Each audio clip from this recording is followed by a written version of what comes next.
Bonsoir, c'est une sorte de voyage en terre inconnue qu'on vous propose ce soir dans Complément d'enquête. Voyage au pays des règlements de compte, de la drogue, des caïds, voyage au pays de ces apprentis voyous de plus en plus jeunes et surtout de plus en plus prompts à utiliser des armes automatiques. Et puis voyage avec des voyous plus aguerris qui ont accepté de nous montrer comment ils procédaient dans leur trafic. Nous serons de leur côté, nous serons du côté des policiers pour essayer de comprendre ce milieu, ses évolutions, son mode de fonctionnement, ses codes et aussi pour comprendre les raisons pour lesquelles il est devenu de plus en plus violent. Alors pour commencer cette émission, nous avons choisi de nous installer ici, dans cet endroit mythique. C'est le quai des Grands Augustins, mais c'est surtout le 36 quai des Orfèvres derrière moi, c'est-à-dire le siège de la PJ parisienne. Nous recevrons ce qu'on appelle des beaux mecs. Michel Lepage, c'était l'un des membres du gang de la banlieue sud. Il vient de sortir de prison, il nous racontera pour la première fois son histoire. Nous recevrons le maire de Sevran qui s'inquiète de la progression du trafic de drogue dans sa cité. Et puis le patron de l'Office central de lutte contre le crime organisé. Caïd, les nouvelles règles du milieu, c'est donc le thème de ce 168e numéro de Complément d'enquête. À Marseille, nous avons passé une semaine avec les flics de l'évêché au cœur des enquêtes entre braquage et assassinat, le quotidien des hommes de la PJ.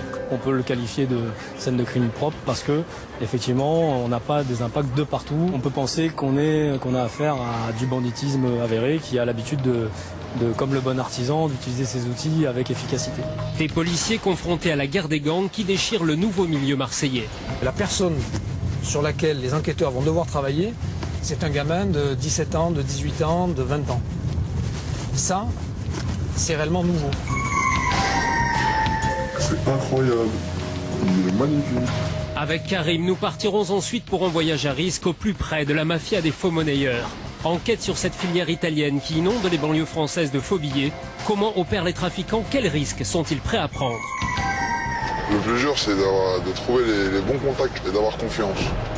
Parce que tu peux finir dans un fleuve à Milan ou dans du béton.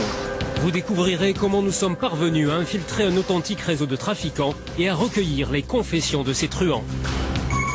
Après les voleurs, les gendarmes.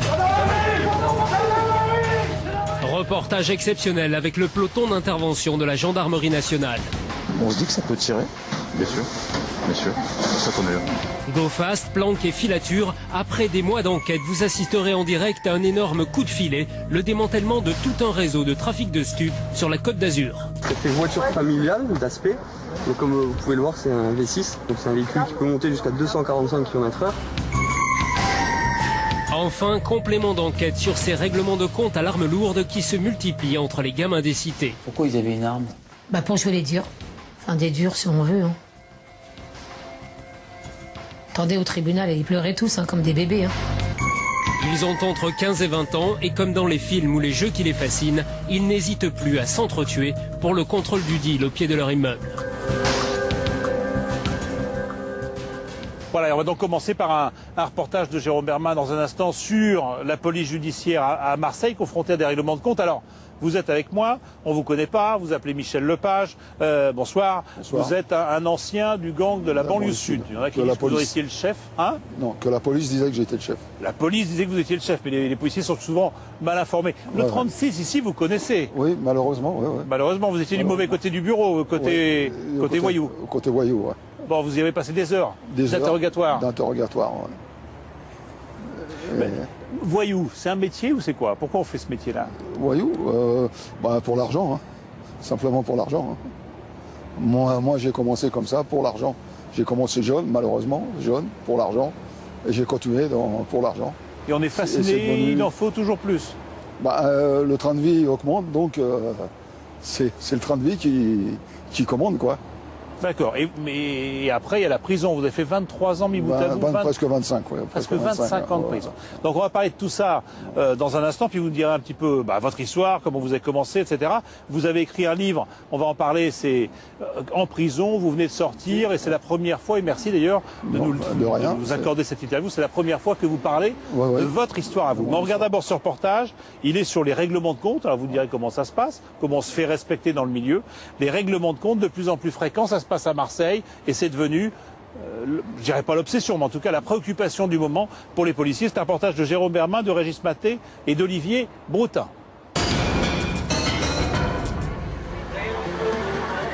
À Marseille, chacun son petit train-train. Celui des touristes et celui de l'évêché à la police judiciaire. Un coup de fil fait basculer cette journée jusque-là tranquille. C'est exact, vous pouvez me la répéter? Dan, identifie-moi. ZZ.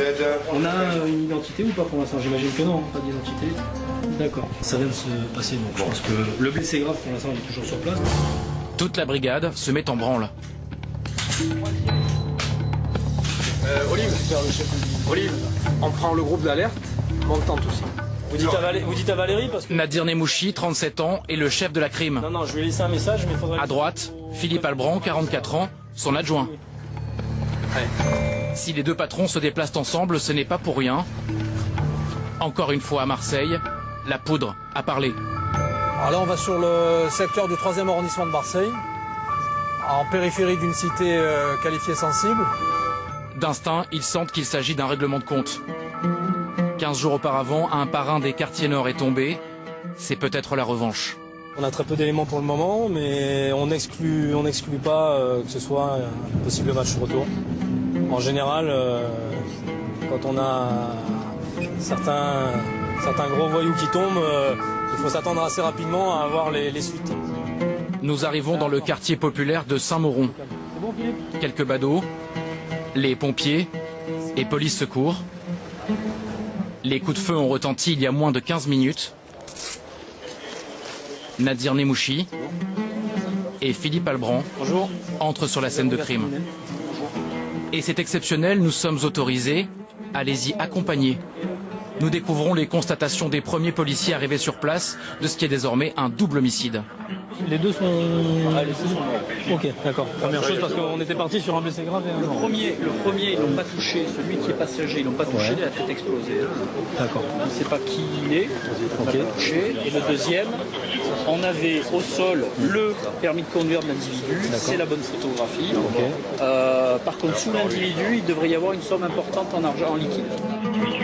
Les caméras et les curieux sont maintenus à une 50aine de mètres de la scène de crime. Nous en découvrons peu à peu la sauvagerie.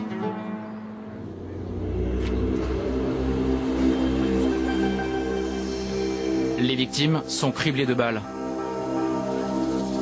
Au sol, une trentaine de douilles du 7,62 type Kalachnikov et du 9 mm. Sur l'asphalte brûlant, c'est comme si elles fumaient encore.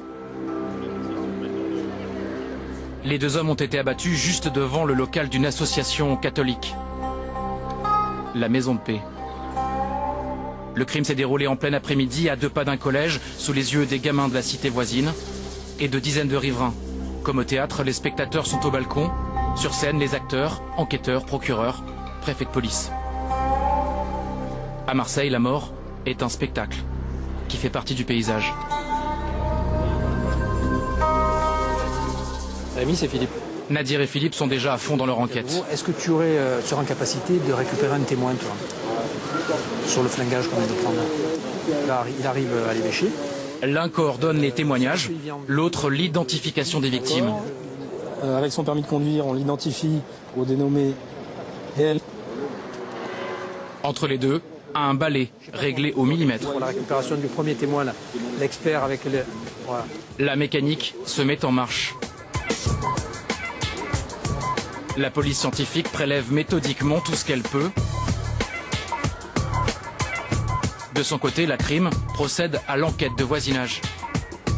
Pour l'instant, je n'arrive pas à saisir. C'est comment à la calache, il le tue comme ça. Est-ce qu'il peut avoir la gueule? Il est passager à l'endroit. Comment est-ce qu'il peut avoir côté gauche arraché, en l'état là. En faisant le tour de la scène, grâce à ces bâtonnets orange qui modélisent les angles de tir, le patron de la crime reconstitue le scénario moins de 45 minutes après la tuerie. Donc visiblement, ils sont allés assez proches de leur victime, ils sont allés au contact. Ils ont dû commencer à tirer sur le passager et ensuite le conducteur a essayé de s'échapper et ils l'ont poursuivi, puisqu'on a un muret qui est là, ils l'ont poursuivi pour lui tirer dessus et on retrouve des étuis qui sont disséminés derrière le muret. Les victimes semblaient attendre quelqu'un. Avaient-elles rendez-vous avec leur tueur? Le coup, en tout cas, était bien préparé, une rue tranquille, itinéraire de fuite, pas de vidéosurveillance. Mais il y a un imprévu.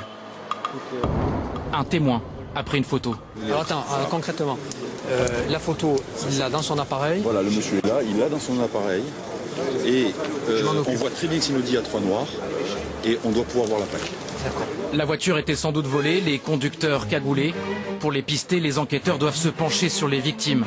24 et 28 ans. Il n'y a pas de divinité, il n'y a pas de rigidité. D'abord identifiés comme de petits dealers, ils se révèlent très vite des truands confirmés. L'un d'entre eux est un Lyonnais fiché au grand banditisme, en fuite depuis 18 mois, un gros trafiquant de drogue. Ce qui explique peut-être cette exécution très professionnelle. C'est ce qu'on appelle parfois dans le métier ou dans le milieu quelque chose de propre, c'est ça? Voilà, c'est une scène, un règlement de compte propre, on peut le qualifier de scène de crime propre parce que effectivement on n'a pas des impacts de partout. On peut penser qu'on a affaire à du banditisme avéré qui a l'habitude de, comme le bon artisan, d'utiliser ses outils avec efficacité. Du travail de pro à Marseille, on en a l'habitude. Le directeur de la PJ est là, lui aussi. Ça hantise que la guerre des gangs ne s'intensifie. En tant que patron de la PJ, quand vous voyez ça, vous pensez quoi? Eh bien, je me dis que la période d'accalmie qu'on avait réussi à provoquer par certaines interpellations en fin d'année dernière, je me dis que cette période d'accalmie est peut-être terminée et je me prends à espérer que non. Voilà. La vie ne vaut parfois pas cher à Marseille. La vie ne vaut pas cher dans leur milieu, pas à Marseille. Je réfuterai toujours cette idée qui consiste à généraliser sur Marseille. La vie ne vaut pas cher dans leur milieu. Après 4 heures de travail minutieux, les traces du crime disparaissent une à une. Philippe et Nadir plient bagages. En partant, ils voient ce qu'ils ont vu 42 fois ces 2 dernières années. Du sang dans le caniveau. Après, un règlement de compte. Monsieur, bonsoir. Trafic de drogue à Marseille. Une fusillade a fait 2 morts cet après-midi, tués par une rafale de Kalachnikov en pleine ville, à quelques mètres d'un collège. À Marseille, les bandits ont toujours eu la gâchette facile. Mais désormais, c'est la fièvre du flingage. Le grand banditisme historique, corso marseillais, laisse place à un néo-banditisme, celui des cités, qui prospère grâce au hashish et à la cocaïne. C'est des gens qui sont montés en puissance assez rapidement. C'est un peu lié au trafic de stupéfiants d'ailleurs. C'est l'acquisition rapide de moyens importants. Et on prend du galon, mais enfin, on essaye de prendre du galon en grillant les étapes. Ce qui est choquant maintenant, c'est de se transporter sur une scène de crime et de voir que la personne sur laquelle les enquêteurs vont devoir travailler, c'est un gamin de 17 ans, de 18 ans, de 20 ans. Ça, c'est réellement nouveau. Comment ces flics aguerris appréhendent-ils ce néo-banditisme? Comment les héritiers des brigades du Tigre luttent-ils face aux nouveaux caïds? Pour le comprendre, nous avons passé une semaine ici, à l'Évêché. Ancien siège épiscopal, devenu celui de la PJ. Les plus grands flics, les voyous les plus célèbres ont fréquenté ces couloirs. Je comptais aller au sport ce soir. Nous y avons partagé le quotidien des 140 officiers qui y travaillent. Oh, bel après-midi. Ouais, les patrons de la crime nous font entrer dans ce lieu mythique. Derrière cette porte à code, leur bureau. La DCRB, division criminelle et de répression du banditisme. Dans ce long couloir, on traite chaque année plus de 600 affaires.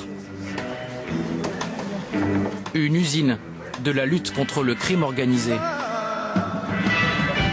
Nadir et Philippe lancent plusieurs groupes sur une enquête qui pourra prendre des mois. Philippe, J'arrive. On va mettre tous les chefs de groupe concernés. Ouais. Et puis... On va battre le rappel. Est-ce que, d'ores et déjà, on a un numéro de PV? Oui, 1232. Impeccable. Dans la bagnole, on trouve quelque chose de particulier? Dans la bagnole, rien de particulier. Sachant que la victime au sol, à l'extérieur, avait 300 et quelques euros sur lui et de la résine de cannabis, évidemment, dans la chaussette. Pour découvrir le quotidien de ces flics, Nadir et Philippe nous indiquent l'un de leurs meilleurs enquêteurs. Stéphane Gomez, 44 ans, dont 15 passés à l'évêché. Un pur Marseillais à l'allure débonnaire. Ces nouveaux caïds, il les pourchasse et les cuisine dans son bureau. Attends, là, je t'explique. Faut pas s'imaginer qu'on a affaire à des mafieux siciliens. Là, hein. On a quand même affaire à des gamins de cité qui sont pour la plupart du temps qui sont acculturés. Elles ne sont pas allées à l'école.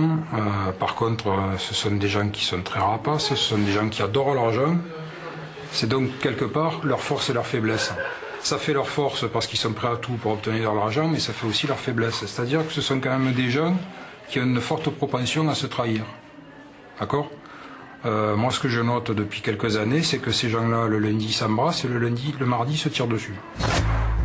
Le capitaine Gomez doit se rendre en périphérie de Marseille pour une enquête sur un règlement de compte.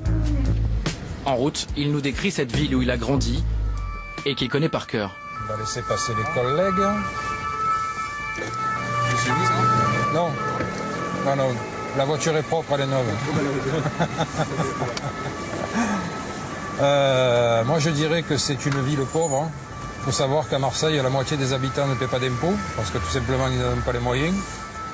Donc c'est vrai que je me mets à la place du gamin qui grandit dans une cité dégueulasse, qui voit son père, mettons, au bout de 20 ans à l'usine, qui se fait virer, ou qui vit seul avec une mère divorcée. On va lui expliquer qu'il va se lever le matin à 6 h pour aller gagner le SMIC, voire moins. Et à côté de ça, il voit le petit caïd de la cité qui roule en Porsche. C'est compliqué de le motiver pour lui dire « Coco, va travailler hein. ». C'est vraiment compliqué. Hein.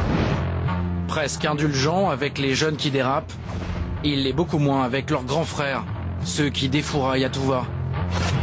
En 10 ans à peine, il a vu le milieu basculer. On peut dire que certains d'entre vous à la police de Marseille ici regrettaient l'ancien grand banditisme. La différence avec aujourd'hui, c'est que ces messieurs les hommes, comme ils s'appelaient, ils avaient au moins l'honnêteté, la délicatesse de se régler entre eux et d'éviter tant qu'à faire de tuer les femmes, les enfants et de tirer comme ça dans la rue, comme des abrutis. Son enquête aujourd'hui le mène de pizzeria en pizzeria. Voilà, idéal pizza. Tu vois, c'est ouvert ça? Là, c'est ouvert en plus, nickel. Il veut recouper des témoignages. Bonjour monsieur, c'est la police judiciaire. En renseignement, on enquête sur un truc qui s'est passé à Fos. Il y a un monsieur qui avait été abattu. Je voulais savoir si le 15 janvier... Au fil de l'après-midi, Stéphane nous livrera ses états d'âme. Ah ouais, comment ça? Pendant des années, il a eu face à lui un milieu structuré. Aujourd'hui, il se trouve parfois un peu désemparé. Magnifique. Il y avait une caractéristique chez le voyou marseillais, c'est qu'il avait du mal à s'éloigner de la région, y compris quand il était en cavale, qu'il avait chaud. Que ce soit à cause de nous, à cause de ses ennemis, le gars avait quand même du mal à s'éloigner plus loin qu'Avignon, quoi. Là, avec ces jeunes, les jeunes, ils partent en Espagne, ils partent en Italie, ils partent en Suisse, ils partent en Hollande, dans le nord de la France, en Angleterre, de partout. Ils ont compris que moins on reste longtemps à un endroit, moins on a de chances de se faire attraper. Donc ça rajoute une difficulté supplémentaire. Ces nouveaux bandits sans attache ont accès à des armes de plus en plus puissantes. Ce matin-là, nous allons en avoir la preuve. Nous fonçons vers la Ciotat, à 20 km de Marseille, où tout un quartier vient d'être brutalement réveillé. La cible, un distributeur de billets du bord de mer. Totalement éventrés, des éclats ont volé sur des dizaines de mètres. Spectaculaire mais mal maîtrisé. Les brigands ont tout détruit, mais ne sont pas parvenus à ouvrir le coffre. À l'intérieur, il y avait 130 000 euros. Leur retrait n'a donc pas été effectué. L'homme de la PJ sur place, c'est Serge de César, de la brigade de répression du banditisme. Qui pense que là, il y avait un cache. Ces dernières semaines, les attaques comme celle-ci ont explosé. Il ne lui faut que quelques minutes pour tout comprendre. De ce qu'on peut savoir, ça s'est passé vers 6h50. A priori, donc, les gars ont pris leurs précautions suite à la première explosion d'entrer dans le local. Ils ont refermé derrière eux la porte. Ils ont fait sauter et suite à la deuxième explosion, la porte a été projetée à une quinzaine de mètres, quinzaine de mètres de là. Voilà.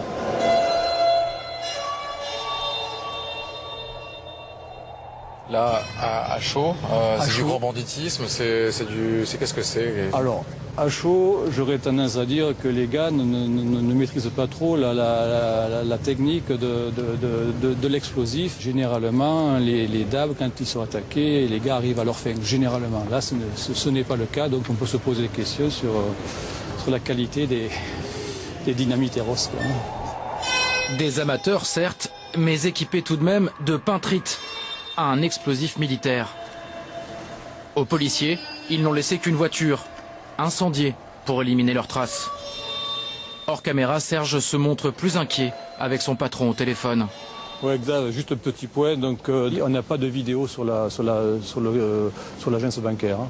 Et là, ils commencent à taper fort les mecs. Là. Il faut les neutraliser, quoi. Neutraliser ces équipes, les flics de l'évêché y arrivent parfois. Un bon coup de Mistral dans le ciel du banditisme marseillais. Car la brigade criminelle prépare un coup de filet. Elle vient d'arrêter un suspect, encore une affaire de règlement de compte, vieille de 18 mois. Le lendemain, ce sont les tueurs et leurs complices qui doivent tomber. Tout va se dérouler en simultané, au petit matin. 5h30, Oui, ça va. début d'une longue journée. Comme un type qui se lève à 4h07. Avec Stéphane, Nadir, Philippe et 3 enquêteurs, On y va. nous prenons la direction d'Herbel, à l'est de la ville. Voilà, la cité, c'est celle-là. Voilà. Une cité très sensible. Avec les 4 tours principales. 6h du matin, c'est l'heure légale d'interpellation. On est en train d'entrer dans la... C'est l'entrée de la cité. En l'espèce, c'est aussi une stratégie. Voilà, ce qu'on fait là avec un effectif très léger de nuit, de moins de 10 personnes, ne serait pas réalisable de jour. Et les situations qui seraient anodines ailleurs, ici, peuvent dégénérer assez vite. Leur arrivée se fait donc sur la pointe des pieds. La veille, Stéphane est venu repérer les lieux. Leur objectif est un homme d'une vingtaine d'années. La police a retrouvé son ADN sur l'une des balles du règlement de compte. Il vit encore chez ses parents. Bonjour monsieur, la police judiciaire. Monsieur... Non.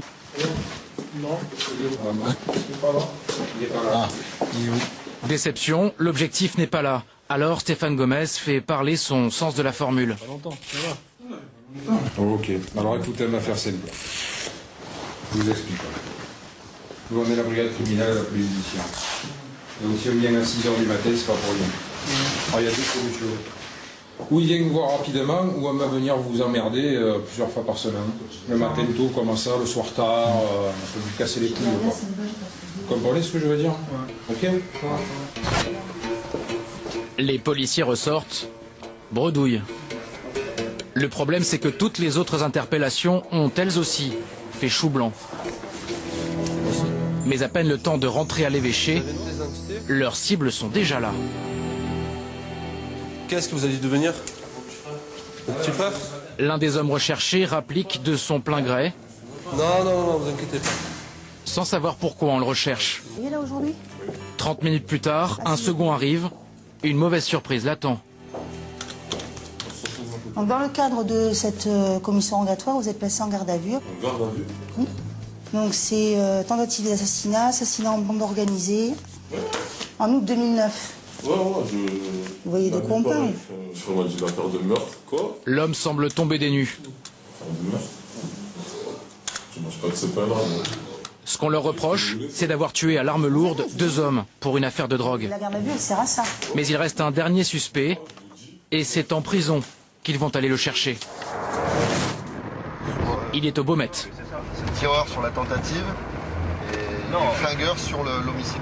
Incarcéré depuis quelques semaines en préventive pour une autre affaire. On appelle ça une extraction. L'extraction, c'est tout. L'extraction, puis... Oh, pardon. Nous accompagnons 3 enquêteurs en caméra cachée, car dans quelques instants... Bonjour, pareil, une extraction. Nous serons assis à côté du tueur présumé. Le voici, un jeune homme qui a déjà un beau pédigré dans le milieu. Son regard est glaçant, reptilien. Les policiers pensent qu'il est impliqué dans une dizaine de meurtres. Entre flics et flingueurs, on fait le point sur l'actualité, les derniers règlements de compte. Saïd C'est tir. Et il y a eu l'autre, donc le farfelu. Ouais, non. 22 mois, il y en a eu. Ah oui, hein. Tu connaissais un mec? Non. Impassible, l'homme semble presque détendu. Il encourt pourtant la perpétuité. Pendant 3 jours, les suspects font l'aller-retour entre geôle et audition. Ils ne lâchent rien, mais les enquêteurs ont rassemblé suffisamment d'éléments. On a combien de présentations là, Philippe? Sur les 3 présentations, on a eu 3 mises en examen et 3 écrous. Les règlements de compte occupent une grande partie du travail de ces policiers, des affaires compliquées où personne n'avoue. Bien souvent sur ces dossiers-là, ce sont des faisceaux d'indices qui nous permettent de déterminer qu'ils ont une responsabilité dans ces actes. Ce qui veut dire que c'est par conséquent des affaires criminelles dans lesquelles on a un taux de réussite qui est moins important que dans les affaires criminelles classiques. On doit être de l'ordre d'un taux d'élucidation de 33-34% sur ce type d'affaires. Dans les couloirs de l'évêché, c'est toujours l'effervescence. Pendant notre tournage, les limiers de la crime ont eu à gérer un règlement de compte, 2 meurtres sur la voie publique et même l'arrestation d'un tueur en série.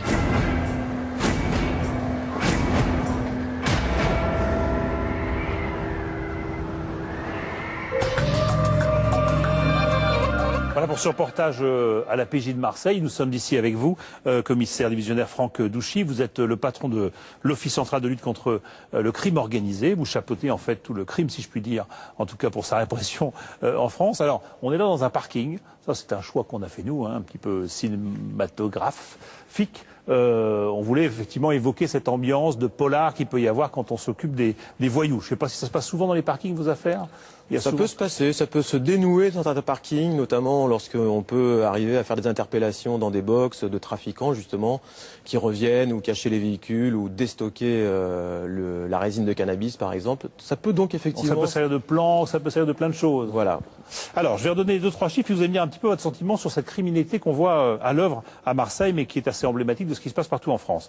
Des chiffres qui sont extraits de l'Observatoire national de la délinquance sur notamment la violence. Les vols avec violence ont augmenté ces 12 derniers mois de 6%, les règlements de compte de 2% et les cambriolages dans les résidences principales de 11%. Ça, c'est des chiffres pour dire un petit peu qu'une ambiance des choses. Mais ces règlements de compte qu'on vient de voir comme ça, avec cette sauvagerie, cette violence, etc., on se dit à la fois ça a toujours existé, puis en même temps, est-ce qu'on n'est pas dans un nouveau type de règlement de compte ou d'escalade? Nouveau type, non, parce que pour régler son compte à quelqu'un, il n'y a pas 36 façons de le faire. Ce qui change peut-être, c'est la nature des individus, le type d'individu qui commet ces agressions-là, et peut-être leur manque de respect de certaines choses qui tenaient à nos anciens, si vous voulez, quoi. Donc même nous, encore, nous sommes surpris sur quelques récentes affaires. Hein. En Corse, une femme qui a été abattue, à Sevran, un jeune qui a été abattu devant sa famille froidement, et surtout... À Villepinte, voilà. Et en partie sur Marseille, qui connaît quand même quelques règlements de compte, comme on a pu le voir dans le reportage, cette sauvagerie. Mais là, il n'y a pas eu de dégâts collatéraux, ce qui est arrivé une fois précédente. Parce qu'on dit que dans le temps, entre voyous, effectivement, il arrivait qu'on se règle ses comptes, mais ça se faisait entre guillemets proprement, entre soi. Là maintenant, ça peut éclabousser ailleurs. On peut s'en prendre éventuellement aux familles, on peut s'en prendre éventuellement à des jeunes. Par manque de professionnalisme, par précipitation, par l'utilisation d'armes lourdes et automatiques, on peut tuer des collatéraux, on peut faire n'importe quoi et voir des situations dégénérer au-delà de ce que les malfaiteurs recherchaient. D'accord. Mais donc ça veut dire quoi? Ça veut dire que le milieu, enfin le milieu, où cette délinquance-là, cette criminalité-là, elle est tenue par qui aujourd'hui? Par des gens qui sont plus jeunes, qui sont plus inexpérimentés, qui viennent d'autres milieux? Je crois qu'ils sont plus jeunes, effectivement. Ils sont arrivés plus jeunes à des niveaux de criminalité qui n'étaient pas le cas avant. Et donc, on a tous les travers qui vont peut-être avec la jeunesse, la fougue, l'imprécision, la précipitation, et peut-être cette envie d'avoir tout de suite des résultats, si vous voulez. Alors, je disais que vous étiez le patron de l'Office central de lutte contre le crime organisé. On va recevoir tout à l'heure Michel Lepage, je crois que j'ai vu un petit peu, mais on va parler, bon, c'était l'un des patrons, en tout cas des membres du gang de la banlieue sud, un beau mec, comme on disait dans le temps. Je ne sais pas si vous avez eu affaire à lui, ou en tout cas à son gang, quand vous étiez plus sur le terrain. Tout jeune, j'ai commencé à travailler sur lui, sur son fils aussi, qui a été abattu d'ailleurs, entre-temps. Oui, on connaît très bien la famille Lepage. Elle a fait endurer à la PJ Versailles de longues planques, de longues surveillances. Bon, mais un milieu comme ça, est-ce qu'effectivement il est un peu mythique? Est-ce qu'il a des codes, un honneur, des pratiques qui sont différentes du milieu d'aujourd'hui?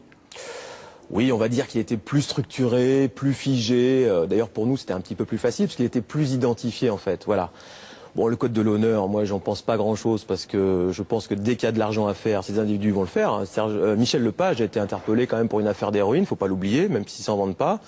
Mais les choses étaient peut-être pas prévisibles, mais c'était moins débordant qu'aujourd'hui, quoi. C'était moins fou qu'aujourd'hui. Aujourd'hui, c'est fou. Oui, tout s'est accéléré hyper vite. On a quand même ce sentiment-là que les plus jeunes utilisent toutes les facilités des moyens de communication d'aujourd'hui. Ils n'hésitent pas à mettre de la distance entre nous et eux. Ils n'hésitent pas à faire feu de tout bois.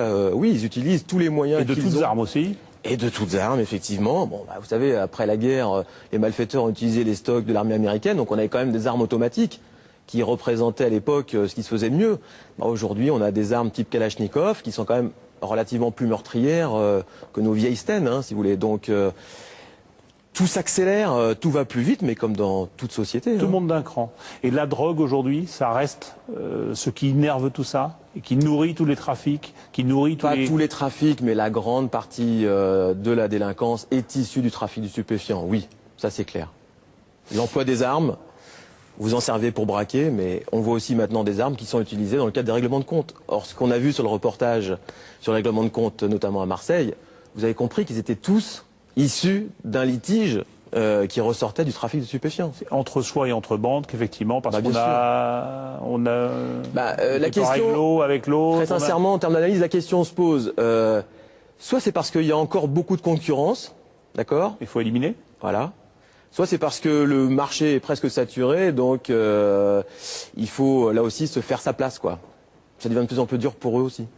Alors, merci beaucoup, commissaire. On va partir faire un voyage avec un malfaiteur, justement. Et là, on s'est fait un petit peu peur, pour tout vous dire, parce que, je ne sais pas si vous le savez, enfin vous le savez, mais il faut savoir que la France est le premier pays en matière de trafic de faux billets, de fausses monnaies, et que cette fausse monnaie vient, pour l'essentiel, de l'Italie. Eh bien, Romain Verlet et Héloïse Mallet, essentiellement, pour un sujet qui est monté aussi par Vincent Buchet, eh bien, se sont amusés, si je puis dire, avec un authentique voyou de la région parisienne, à aller jusqu'en Italie. Il a accepté de leur montrer comment ça se passait quand on allait se fournir en faux billets. Donc on l'a fait, on a suivi, on s'est fait peur, je disais, mais vous allez voir, le reportage est étonnant. Reportage long de Romain Verlet et d'Héloïse Mallet.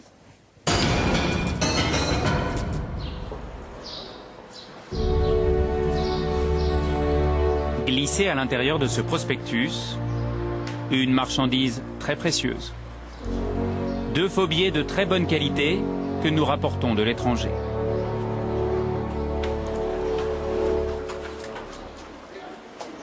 Avec, nous entrons dans un bâtiment du ministère de l'Intérieur. Bonjour. Bonjour. On nous a proposé des faux billets de visiblement bonne facture et je voulais vous les montrer. Est-ce que vous pouvez... Ils ont été déjà bien manipulés. Oui, c'est ça. Au niveau des empreintes, on ne va pas commencer par là. C'est plus l'analyse technique du billet qui nous intéresse. Tiens, Catherine, je te laisse examiner déjà le 20.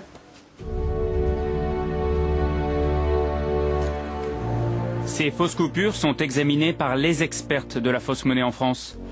Et au premier coup d'œil, elles sèment le trouble tant l'imitation est parfaite. Je crois qu'il y a un piège dans ce billet. Pourquoi il y a un piège? Je ne sais pas. Léger malaise pour ces spécialistes. Oui, je pense. C'est quoi le piège? Je ne sais pas. Je vous assure que c'est un faux. Hein. Hésitation car la coupure est très bien imitée. Le 20 € est le billet le plus contrefait. C'est celui qui passe le mieux chez les commerçants. Et même sur la table lumineuse, on a du mal à distinguer le vrai en bas, du faux au-dessus.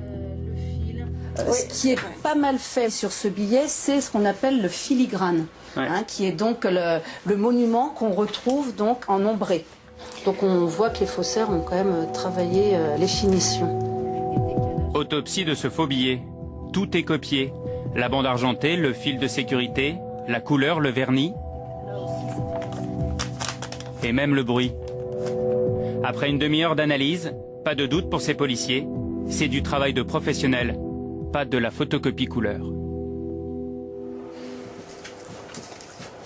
Écoute, a priori, d'après ce que je vois, il pourrait bien s'agir d'une contrefaçon offset. Hein. C'est une contrefaçon italienne. Offset, ça veut dire quoi, madame? Donc, l'offset, c'est une production industrielle. C'est une production qui est faite en grande quantité sur des machines donc d'imprimerie, telles qu'on peut l'utiliser en matière de presse pour réaliser les journaux. Donc on peut imaginer la journée, on fait des journaux et la nuit, on fait des faux billets sur la même imprimante. Absolument, sur la même... ça pourrait être le cas.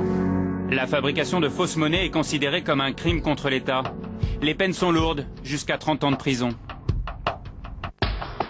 Nous allons vous révéler comment nous nous sommes procurés ces contrefaçons. Où et comment sont fabriqués ces faux, presque parfaits. Voyage à risque en Italie, au plus près de la mafia. 4 jours en caméra cachée, à la rencontre de trafiquants puissants et dangereux. Des faussaires liés au grand banditisme qui inondent la France de leurs faux billets.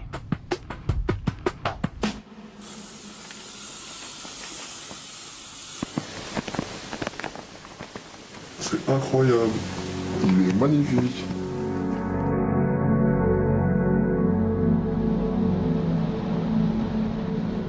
Quelques jours plus tôt, nous roulons depuis 6 heures direction la région de Milan.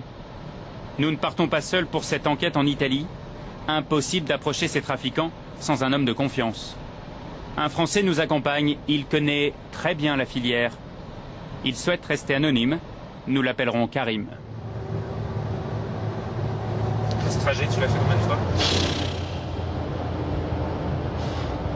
Plein de fois, mais pour plein de causes différentes. Et qu'est-ce que tu as déjà ramené d'Italie? J'ai ramené un peu de tout.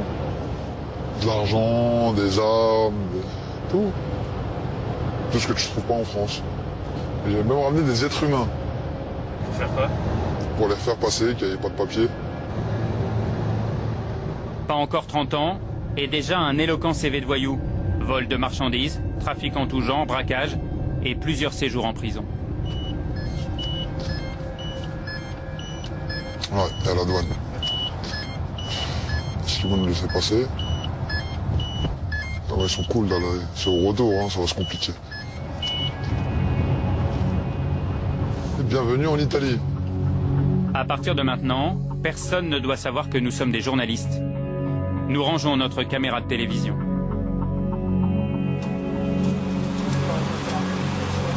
Grazie.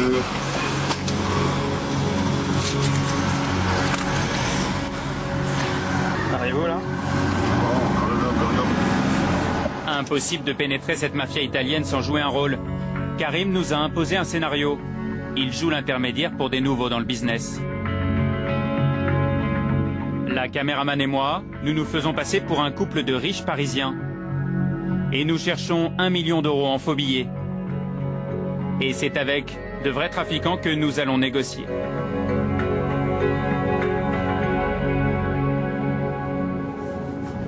Après une longue journée de route, nous arrivons enfin à Bergame, ville bourgeoise des environs de Milan, plus connue des touristes pour sa vieille ville que pour ses trafics illégaux. Karim connaît Bergame comme sa poche. Il y est venu des dizaines de fois pour faire des affaires avec le milieu.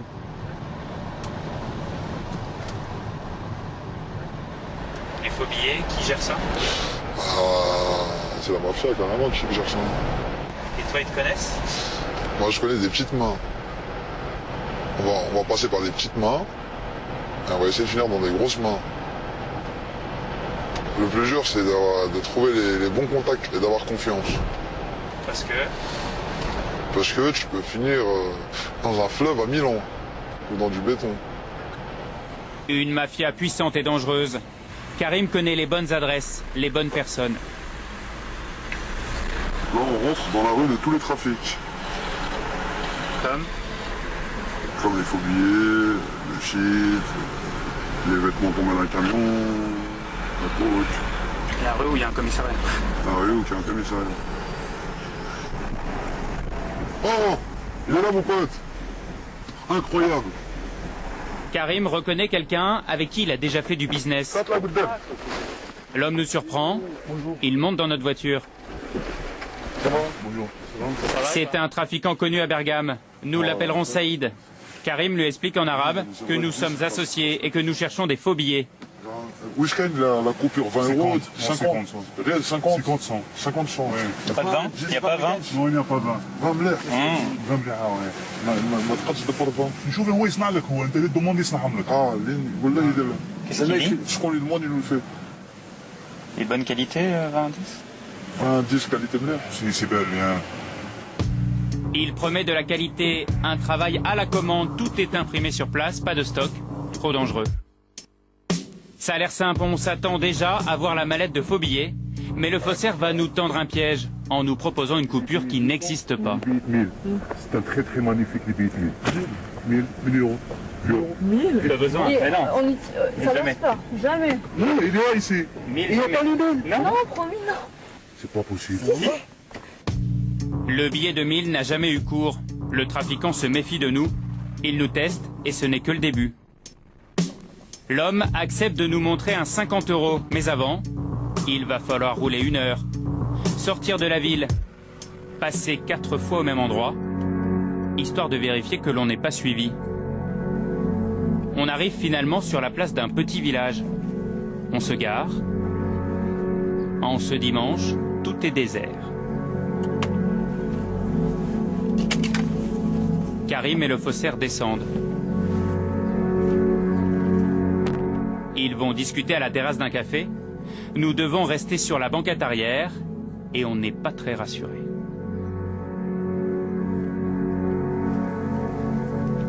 Tu retournes pas. Les gamins, ils ont pris la plaque de la voiture. Effectivement, on est observé à la loupe. La tension monte d'un cran. Le village semble être contrôlé par la mafia. Une dizaine de personnes passent autour de notre voiture. Karim revient nous décrire la situation. Vous savez, ils nous ont envoyé le petit jeune qui était sur le côté, et t'as le black qui a fait le tour de la place, qui s'est touché le nez. Ça a fait plein de codes, ça a fait plein de techniques pour voir si... Moi perso, j'aurais été tout seul, j'aurais été direct, tu vois. C'était une autre gueule. Une belle française, ils voient un beau mec de Paris, avec une vermine comme moi, ils comprennent pas, tu vois. Dans la région, il y a eu d'importantes saisies de faux billets ces dernières semaines. Alors les trafiquants sont sur leur garde. Ils nous demandent, à notre tour, de sortir de la voiture quelques instants. Sans doute pour vérifier que nous ne portons pas d'armes, que nous ne sommes pas des policiers en civil. Après 2 heures d'observation, Karim revient enfin avec un échantillon. Oh merde. Qu'est-ce que t'en penses? Bof, hein? Ah, tu vois. Il sera mieux. Tu vois, il y a le filigrane, même pas, s'il est là. Donc c'est pas terrible? Ouais, il est pas terrible, non, celui-là. Ça, c'est la deuxième chose.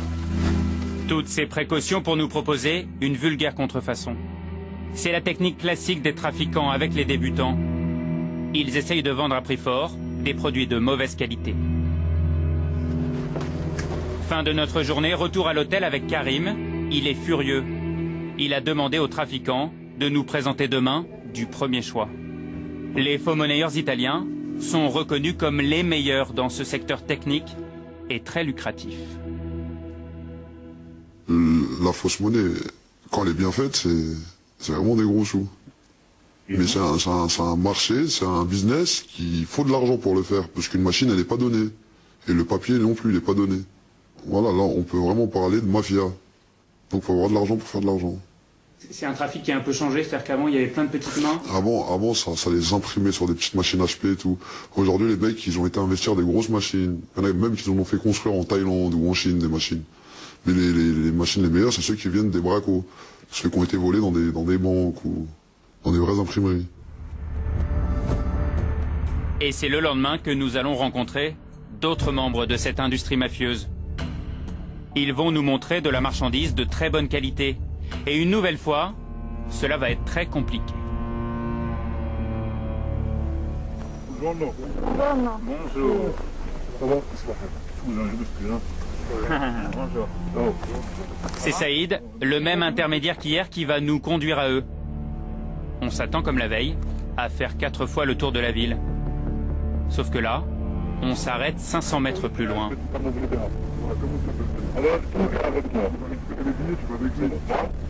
Il demande à ma consoeur de descendre, de le suivre seul. Elle est équipée d'une caméra cachée, pourvu qu'il ne la fouille pas. Les voilà partis dans les rues de Bergame pendant une demi-heure. Ils marchent côte à côte, en silence. Saïd, le trafiquant à la veste rouge, glisse dans sa poche un prospectus qui va servir à la transaction. De longues minutes d'attente à un carrefour. Puis d'un coup, tout s'accélère. Il traverse et se dirige vers la grande parfumerie du centre-ville. Sur son chemin, il est rejoint par un de ses complices et il lui remet discrètement le prospectus. Les deux hommes entrent ensuite dans le magasin. Chacun part faire son petit tour dans les rayons. Quelques instants plus tard, le trafiquant à la veste rouge récupère le précieux prospectus. À l'intérieur, il y a nos faux billets. L'air de rien, les deux hommes sortent tranquillement du magasin avant de se séparer. Un manège bien rodé, leur tour de passe-passe a duré à peine 5 minutes.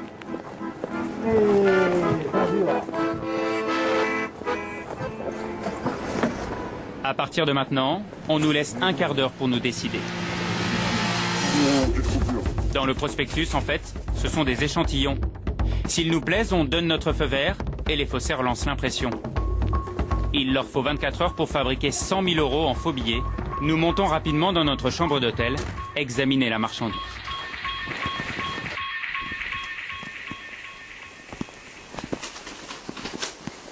Le son est magnifique.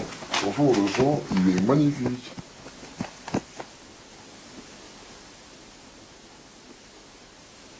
C'est incroyable. Regarde la matière. Regarde comment il va briller.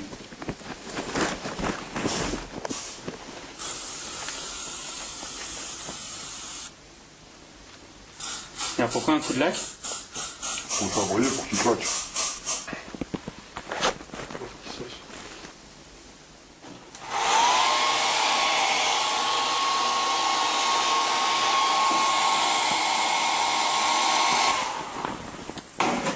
Alors?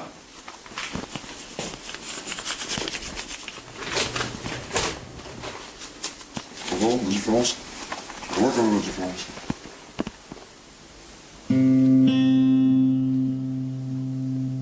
Il le négocie à combien? On va voir.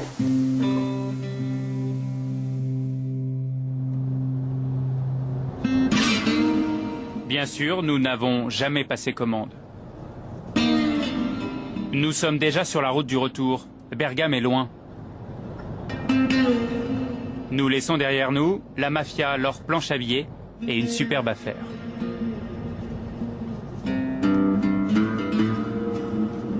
Ils nous ont proposé à 280 € les 1000 €. C'est-à-dire pour avoir 1000 €, il faut que tu dépenses 280 €. On a été très haut. Bon, on a stoppé juste à temps parce qu'après ça commence à devenir un peu plus chaud bouillant. C'est-à-dire que là, Là, si on aurait voulu, on aurait fait venir 28 000 euros, on aurait pris 100 000 euros facilement. D'accord. Et comment se serait passée la transaction? C'est simple. On s'enferme dans une chambre d'hôtel, le gars il vient avec les 100 000 euros, pendant qu'il y a une partie qui compte les faux billets, il y a une partie qui compte les vrais billets. Et après la remise de la cargaison, il faut la remonter en France. Le plus souvent bien caché dans une voiture, et le passage de la frontière est le moment le plus périlleux. Karim en sait quelque chose. Nous on va passer serein parce qu'on n'a rien à se reprocher. Mais crois-moi que des gens chargés ils passent... La boule au ventre. C'est même plus la boule au ventre, c'est vraiment le cœur serré. Grazie, signor. Karim a commencé sa carrière de voyou, comme il dit, à 14 ans. Sa vie, c'est une partie d'échecs dangereuse, avec en permanence la peur du règlement de compte, de finir une balle dans le dos.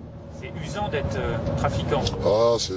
C'est la pression, c'est des montées d'adrénaline, c'est de l'angoisse, du stress, de la colère.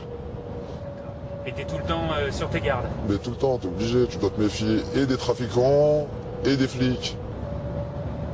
D'accord, parce que les trafiquants, ils peuvent te mettre une balle, ils peuvent te faire venir dans un rendez-vous avec l'argent et une mallette avec des soi-disant faux billets dedans et de braquer. En fait, on n'est jamais serein, quoi. On n'est jamais serein.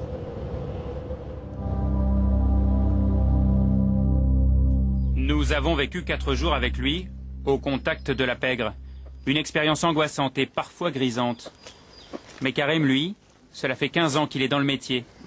Aujourd'hui, il est fatigué de cette vie de truand. En fait, on dit voyou, voyou. Pour moi, voyou, ça veut rien dire. C'est pas un boulot d'être voyou. Comment tu te qualifies, toi? Moi, franchement, je me qualifie comme un lâche. Dans le sens où j'ai préféré aller vers l'argent facile. C'est les gens qui se lèvent à 6 h du matin, prendre à des bâtiments qui sont respectés. C'est ces gens-là qu'il faut respecter. Et c'est ce qu'ils n'arrivent pas à comprendre, les jeunes d'aujourd'hui. Faut qu'ils arrêtent de croire que c'est une vie, c'est pas une vie. Aujourd'hui, c'est quoi ton avenir, là? Comment tu te vois dans 10 ans? Franchement, moi, comment j'aimerais me voir? Franchement, c'est une colle, ça. Hein. Quand on est vraiment imprégné du milieu, c'est-à-dire on se réveille avec une mentalité genre aujourd'hui je casse tout, je prends de l'oseille, aujourd'hui je casse tout, je prends de l'oseille, c'est clair qu'on diminue notre espérance de vie. À 30 ans, Karim ne donne pas cher de sa vie. Il espère accrocher, mais il y a toujours la tentation d'un autre coup. Toujours plus gros, toujours plus risqué. Il pense que son avenir est sombre et dit qu'il finira entre les 4 murs d'une cellule ou les 4 planches d'un cercueil. Voilà pour ce reportage étonnant hein, sur ce gangster qui nous a accepté, qui a accepté de nous montrer comment il faisait pour aller chercher de la fausse monnaie en Italie. On s'est fait un petit peu peur. Vous-même, Michel Lepage, vous auriez accepté qu'une caméra vous suive dans vos... Non, pas du tout. Jamais. C'est pas possible. Pas possible. Non. Il ne peut pas y avoir la place pour un petit journaliste. Non. Bon, vous disiez... C'est un danger pour tout le monde, aussi bien pour moi qui vous aurais accompagné que vous. Oui, c'est possible, tout est possible. Alors, vous disiez tout à l'heure en commençant l'émission que vous avez commencé très tôt ce métier-là et que c'était la fascination de l'argent qui vous y a entraîné. Vous commencez effectivement à 15-16 ans en volant 15 ans, la caisse de la cantine. De la cantine, oui, exactement. Ouais. C'est pas très joli ça. Non, effectivement, mais bon, j'avais besoin d'argent. Et donc je me suis retrouvé devant cette manne et j'ai pas hésité, quoi, voilà. Dans votre livre hein, que vous avez écrit en prison, que j'ai montré, hein, qui s'appelle donc Ma vie de gangster, banlieue sud, ma vie de gangster, chez Grasset. Je crois qu'il va sortir. Hein. Il va sortir. Il est préfacé par un bon journaliste qui s'appelle Frédéric Ploquin, hein, qui nous a d'ailleurs aiguillé sur vous. Vous racontez ça effectivement comme un métier. Est-ce qu'on a peur dans ce métier-là? Bien sûr qu'on a peur, oui, bien sûr. On a peur de ne pas rentrer le soir chez soi, de se retrouver en prison. Mais nous, on le savait qu'en faisant ça, on pouvait retrouver en prison. En faisant des petits vols, des choses comme ça. Mais on a peur uniquement de la police ou on a peur aussi des autres voyous? Non, des autres voyous, non. Quand vous ne transgressez pas les règles, vous n'avez pas besoin d'avoir peur. Nous, on avait surtout peur de la police qui nous attrape. Bon, et donc on se lance là-dedans et vous dites, a priori, vous ne regrettez pas. Vous recommenceriez non, ce serait la même de vie. ma part. Oui, exact, sans me faire rattraper. Le seul problème, c'est ça. C'est ça, c'est de ne pas se faire rattraper. C'est 23 ans ou 25 ans de placard à l'arrivée. Pourtant, c'est une vie qu'on impose à sa famille, qu'on impose à ses enfants. Exactement. Vous aviez des enfants. Moment, je me demande si c'est de ma part, il n'y a pas de l'égoïsme. De l'égoïsme de ma part. Je me suis posé souvent la question de savoir si j'étais égoïste ou pas. Vous en parliez à vos enfants de ce que vous faisiez? Non, mes enfants, non. Non. Mais ils l'ont su. Ils l'ont su, puisqu'ils venaient me voir au parloir. Et qu'est-ce que ça fait quand vous avez la première fois vos enfants qui viennent vous voir au parloir? C'est un truc. Vous avez gros, déjà, c'est gros sur la patate. Vous en avez gros sur la patate, bien sûr. Il n'y a pas de problème. Ça, c'est. Vous aimez vos enfants, certainement. Moi, j'aime mes enfants. Il n'y a pas de problème. Ça, vous en avez gros sur la patate. Mais ça vous freine pas? Non, parce que à cette époque-là, on a une vie quand même. L'argent, on vit bien, voilà, on vit bien. On fait vivre les siens. C'est ce qui vous fait dire que vous ne regrettez pas, c'est que vous avez pu vivre bien. Moi, j'ai vécu bien, voilà, j'ai bien vécu. Ma famille a bien vécu, et voilà. Bon, bien, mais marginal, mais jamais chez soi, mais toujours sur la défensive, mais toujours sur le qui-vive. Oui, exactement. C'est pour ça qu'on savait qu'un jour, on finirait en prison. La prison, vous y étiez encore il n'y a pas longtemps. Oui, il y a 2 ans. Vous l'avez vu évoluer, le milieu. Ouais. Et comment il évolue? A priori, pas trop bien. Mais bon, les jeunes, ils vivent avec leur moment. Le moment ils ont la violence, ils subissent la violence tous les jours. On les a parqués dans les cités, sans rien, pas de travail, rien du tout. Ils arrivent. Bon, tous ne finissent pas comme ça, mais la plupart, ils n'ont pas de travail. Et donc la ressource, comme on veut vivre bien. Et comment ça se passait entre vous, les vieux, en prison, et les jeunes? Des échanges? Non, aucun problème. Donc vous parliez entre vous? Oui, on parlait. Ouais. On essayait de les dissuader de la vie, de la vie de gangster, de voyou. Ah bon? Ah ouais, non. Tout en disant que vous regrettez rien et qu'on vit bien. Ah non, mais je regrettais rien. Mais je leur faisais voir que j'avais quand même 20 ou 22 ans de prison derrière moi. Ça, c'est dans les derniers temps. Mais avant aussi. J'ai toujours dissuadé. Moi, il n'y a pas un jeune qu'il faut dire que je l'ai encouragé dans cette voie-là. Qu'est-ce qui fait qu'un jour, est-ce que c'est la tôle qui fait que, à un moment, vous avez envie d'arrêter? Non. La prison ne vous arrête pas. D'abord, on ne vous apprend pas à arrêter en prison. On ne vous apprend pas. Si vous n'avez pas votre famille qui vous attend, si vous n'avez pas une femme qui vous attend, il n'y a rien. La prison, elle ne peut pas vous arrêter. On ne vous apprend rien. Et là, en l'occurrence, c'est une femme. Pas la mère de vos enfants, mais une autre femme. Une femme, qui vous a donné envie d'arrêter. Arrêter, ouais, exactement. Ouais. C'est même pas la mort de votre fils qui vous a donné envie d'arrêter parce qu'il était tué dans un règlement de compte aussi, lui? Non, si j'avais pas... déjà, il s'est fait tuer après que j'avais pris la décision d'arrêter. Et vous étiez en prison à ce moment-là, vous l'avez appris en prison? J'ai appris en prison, ouais. J'étais en cours de gestion et on m'a appris la mort de mon fils là. Voilà. Mais vous dites pas, au bout du compte, moi qui suis un peu responsable de tout ça, je lui ai donné le virus du métier, si je puis dire, je l'ai entraîné là-dedans. Je me pose des questions dans le bouquin, on se la pose la question. Mais bon, comme je dis, les parents, les enfants, ils suivent souvent leur père. Il y en a qui sont fils de flics, qui finissent fils de flics, moi, et je leur ai pas donné l'exemple. L'argent facile, voilà. Est-ce que c'est une sorte de fierté d'avoir été un voyou, et un beau voyou, si je puis dire? J'ai jamais recherché un renom, rien du tout. Nous, on était une bande d'amis, on vivait ensemble, on allait en vacances ensemble, on était comme une meute, on vivait entre nous. C'est pour ça que les indiques, à l'époque, ils avaient du mal à renseigner la police. Alors qu'aujourd'hui, c'est plus facile. Aujourd'hui, oui, c'est beaucoup plus facile. Bon. Depuis 2 ans, je crois, vous me dites, vous êtes sorti de prison. 2 ans, exactement. Pas de tentation, pas l'envie de replonger? Non. Vous pouvez me croire. Vous êtes en conditionnel aujourd'hui, hein? Oui, conditionnel, encore 1 an. Bon. Merci beaucoup. Merci de nous avoir raconté ça. Alors, on parle de ces histoires de gangsters, on parle de cette violence, on a parlé de la drogue, vous avez fait, vous avez été condamné pour une histoire de drogue, vous avez touché aussi à la drogue, c'était pas plus sale que ça faisait partie du business, c'était un business comme un autre. Bien sûr que c'est ça, par rapport aux jeunes et tout, mais moi j'étais dans la recherche de l'argent. On est venu, on m'a dit tiens, si tu as de l'argent, tu le places là-dedans, ça te ramène tant. Et c'est ce que j'ai fait. Et ça ramène bien. Ça ramène bien, ouais, malheureusement. On va voir que c'est beaucoup d'argent. On va voir aussi que c'est beaucoup d'énergie de la part des gendarmes. pour démanteler ce genre de réseau. Hein Ouais, bien sûr. Bon, là ça se passe du côté de Marseille et c'est Clément Castex, Philippe Maire et Stéphane Pascot qui ont suivi cette opération de gendarmerie. Vous allez voir au début, ils n'ont rien, ils n'obtiennent rien, pourtant ils ont bossé très très longtemps, ça se passe pas du tout comme prévu et puis petit à petit, ça va devenir très intéressant.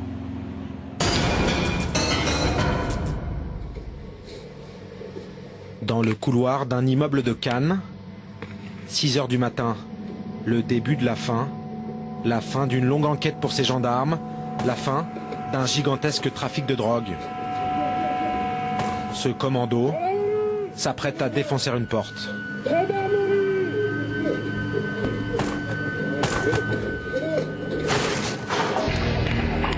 Une dizaine d'hommes s'engouffrent dans l'appartement pour interpeller 2 frères de présumés caïds. Ce matin, un seul est présent. Il dormait. Couché à terre, il est menotté et interrogé à chaud par un enquêteur.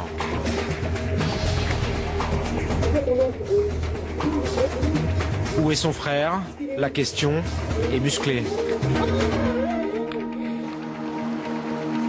C'est que ces 2 garçons appartiendraient à un réseau colossal de trafic de drogue sur la Côte d'Azur, Cannes, quelques jours avant le festival. Nous sommes la veille de l'interpellation, la veille d'une opération majeure pour les gendarmes.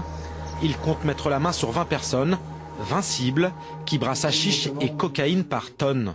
Briefing du directeur d'enquête, un des chefs de la section de recherche de Marseille. Interdiction de montrer son visage ou celui de certains de ces hommes dont l'apparence ne doit pas être connue du grand banditisme. Cette affaire, c'est plus de 2 ans de travail. Ça démarre le 16 mars 2009. Un individu qu'on va surnommer X se fait tirer dessus et prend une balle 11,43 sur la commune de Mougins. Donc on travaille d'arrache-pied sur l'environnement de cet individu qui confirme son implication dans un réseau structuré d'importation de produits stupéfiants, de sorte la cocaïne depuis Rotterdam et le shit depuis le Maroc via l'Espagne. Des amis, une clique de dealers qui commence à se déchirer pour le contrôle des affaires, à se tirer dessus à l'arme lourde. Toujours est-il qu'on est sur du très dangereux. Donc pour demain matin, on se réunit tous à 5h15 au groupement. Près de 300 hommes pour attraper une vingtaine de gangsters. C'est que demain, pour les gendarmes, c'est l'ultime étape d'une enquête complexe. Indique, écoute, filature. Ces dealers, ce sont des tonnes de drogue revendues, des voitures de luxe payées cash et de grosses sommes mises à l'abri ou investies à l'étranger. Ils ont entre 20 et 30 ans, ils sont riches, ils sont méfiants, mais n'ont peur de rien. L'un d'eux a même renversé et tué un policier espagnol avec sa voiture bourrée de drogue avant de fuir.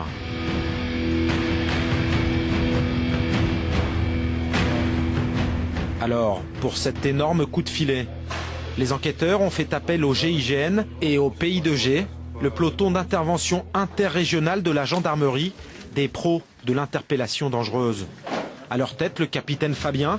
Quelques heures avant de frapper, il règle les derniers détails. Vous verrez avec les photos qu'on a, ce sont des bons gabarits, des gens qui sont adeptes des salles de sport. Donc voilà, des individus reconnus comme violents et déterminés. Leur cible principale, c'est cet homme, nous l'appellerons Jesse. Il a déjà fait de la prison pour trafic de drogue. Depuis, le voyou a échappé à 2 tentatives de meurtre. Il a 30 ans, un des plus vieux de la bande, une des têtes du réseau. Cette opération s'annonce délicate car Jesse est armé et sur les dents. Il y a 90% de chances qu'il soit là-bas. De l'armement, il y a de fortes chances qu'il en ait. S'il en a, il l'a à proximité. Quelques jours plus tôt, le PI2G a repéré le terrain, pris moult photos. Notre objectif est situé ici. Il est situé dans une résidence où il y a à peu près 4 bâtiments. L'objectif, escalier, 4e étage. 4e étage, on va arriver là-dessus. Fred, c'est cette porte qui grince. Donc il faut bien tirer rapidement pour éviter de faire trop de bruit. Dès qu'on entend du bruit à l'intérieur, même si on n'a pas fini d'installer le rider, on annonce gendarmerie. de façon à ce qu'il ne défouraille pas à travers la porte. Le risque, c'est qu'il vous tire dessus, c'est ça? Voilà, d'où la nécessité d'insister sur le fait que c'est la gendarmerie. C'est quelqu'un qui a évité, qui a fait l'objet de 2 tentatives d'homicide, de règlement de compte. On pourrait penser à une 3e. Le lendemain matin, alors que la ville dort, à la gendarmerie de Cannes, le PI2G s'équipe. Dans le silence, concentré sur sa cible. La journée commence tôt, elle leur réserve beaucoup de surprises. Rien ne va se dérouler comme prévu.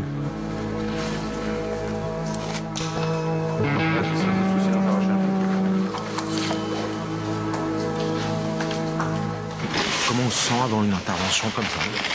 Bah, il y a le palpitant qui monte, mais bon, tout va bien, on est serein. On se dit que ça peut tirer? Bien sûr, c'est pour ça qu'on est là.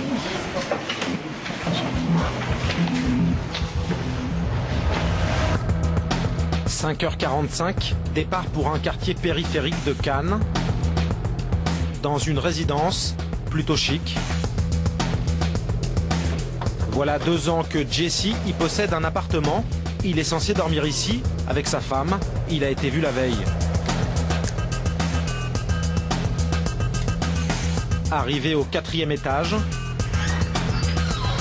silencieux, le commando va mettre en place un vérin hydraulique pour briser la serrure.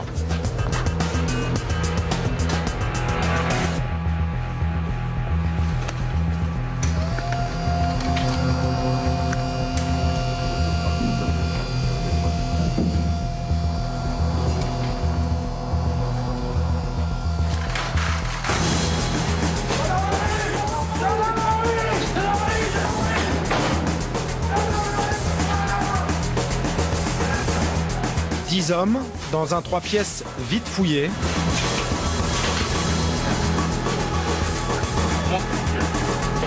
Dans la chambre, il y a Cindy, la compagne, mais personne à ses côtés. Pas de Jesse. C'est bon, c'est bon.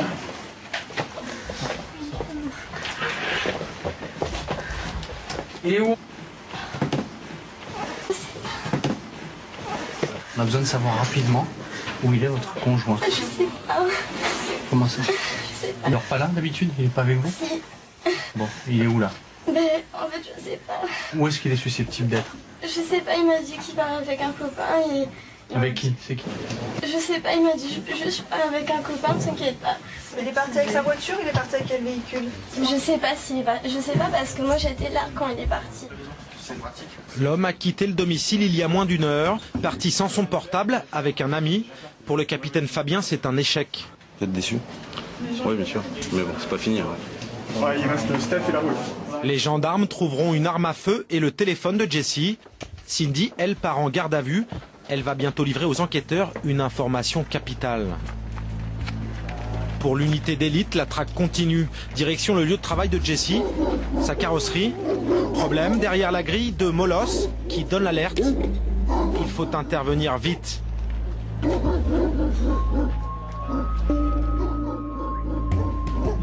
Jesse vient ici tous les jours. Il vend ferraille et pièces détachées. Partout, des carcasses de voitures. Ce garage, il le partage avec 2 associés, soupçonnés eux aussi d'être au cœur du trafic.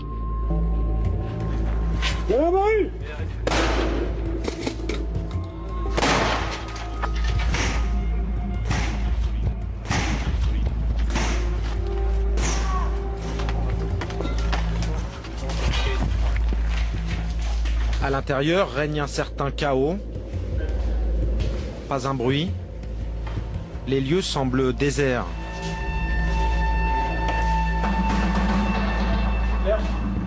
Chaque recoin va être fouillé avec prudence.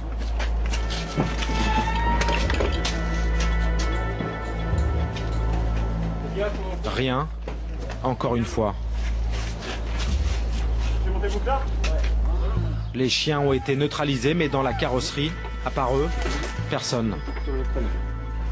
Les enquêteurs vont faire une perquisition. Il y a le chien qui va venir fouiller, peut-être de la drogue, de l'argent, des armes. Vous, votre boulot est fini? Pour l'instant.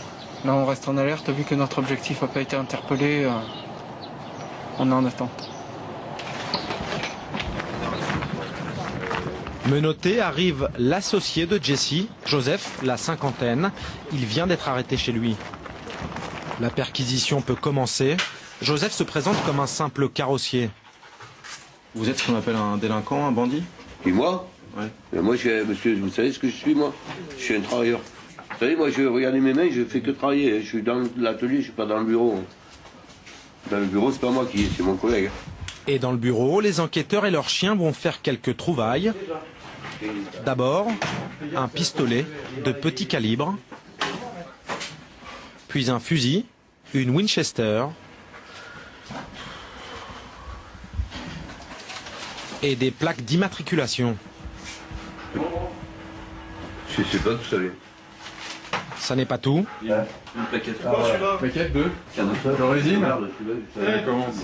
Bon, là, il y a une plaquette de résine de cannabis. Regardez le chien, là, comme il a marqué comme un dingue. Bien. On a déjà servi pour Winchester. Pourquoi vous voulez qu'elle ait servi? C'est pour découvrir, c'est pas pour... Je tue pas des gens. Hein. C'est juste pour décoration. Un fusil de décoration avec tout de même le chargeur plein. Joseph part pour 96 heures de garde à vue. Dans le faux plafond du bureau, les gendarmes ont aussi trouvé un contrat. Il concerne la location d'un box pour une voiture à 2 heures de route d'ici, dans les Bouches-du-Rhône. Peut-être une planque pour Jesse. Les gendarmes décident de s'y rendre. Cheveux blonds, en civil, c'est désormais l'enquêtrice Schmitt qui prend la direction des opérations. Voici 2 ans qu'elle décortique la vie et les activités illicites de Jesse. Elle ne connaissait pas ce box. À l'intérieur, une voiture, une familiale, mais rien d'autre. Les propriétaires du box ont été convoqués. En fait, il nous a loué ce garage il y a un mois, pour un an. Voilà, il nous a payé effectivement l'année complète parce qu'il nous a simplement dit que il avait peur de ne pas se souvenir des prélèvements. L'homme a payé cash 1 an d'avance. Sur le contrat, le nom du locataire ne dit rien aux gendarmes, mais la photo de ce passeport belge ne laisse pas beaucoup de doutes. Moi, je l'ai jamais vu, moi. Ouais, mais attends, ils se ressemblent en tout cas sur les photos. Putain, mais Jean-Marc, tu m'as dit qu'il avait une bonne bouille. Je peux pas vous dire, moi, je veux pas vous influencer. Alors... Non, mais c'est lui, avec la barbe. Et la barbe, elle montait plus. Ce box, c'est bien Jesse qui l'a loué avec de faux papiers. Arrive le chien, il cherche drogue et billets de banque. Non, pour l'instant, il n'y a rien extérieur. On verra après à l'intérieur. Rien pour le moment, mais la voiture va être emmenée en lieu sûr pour être ouverte.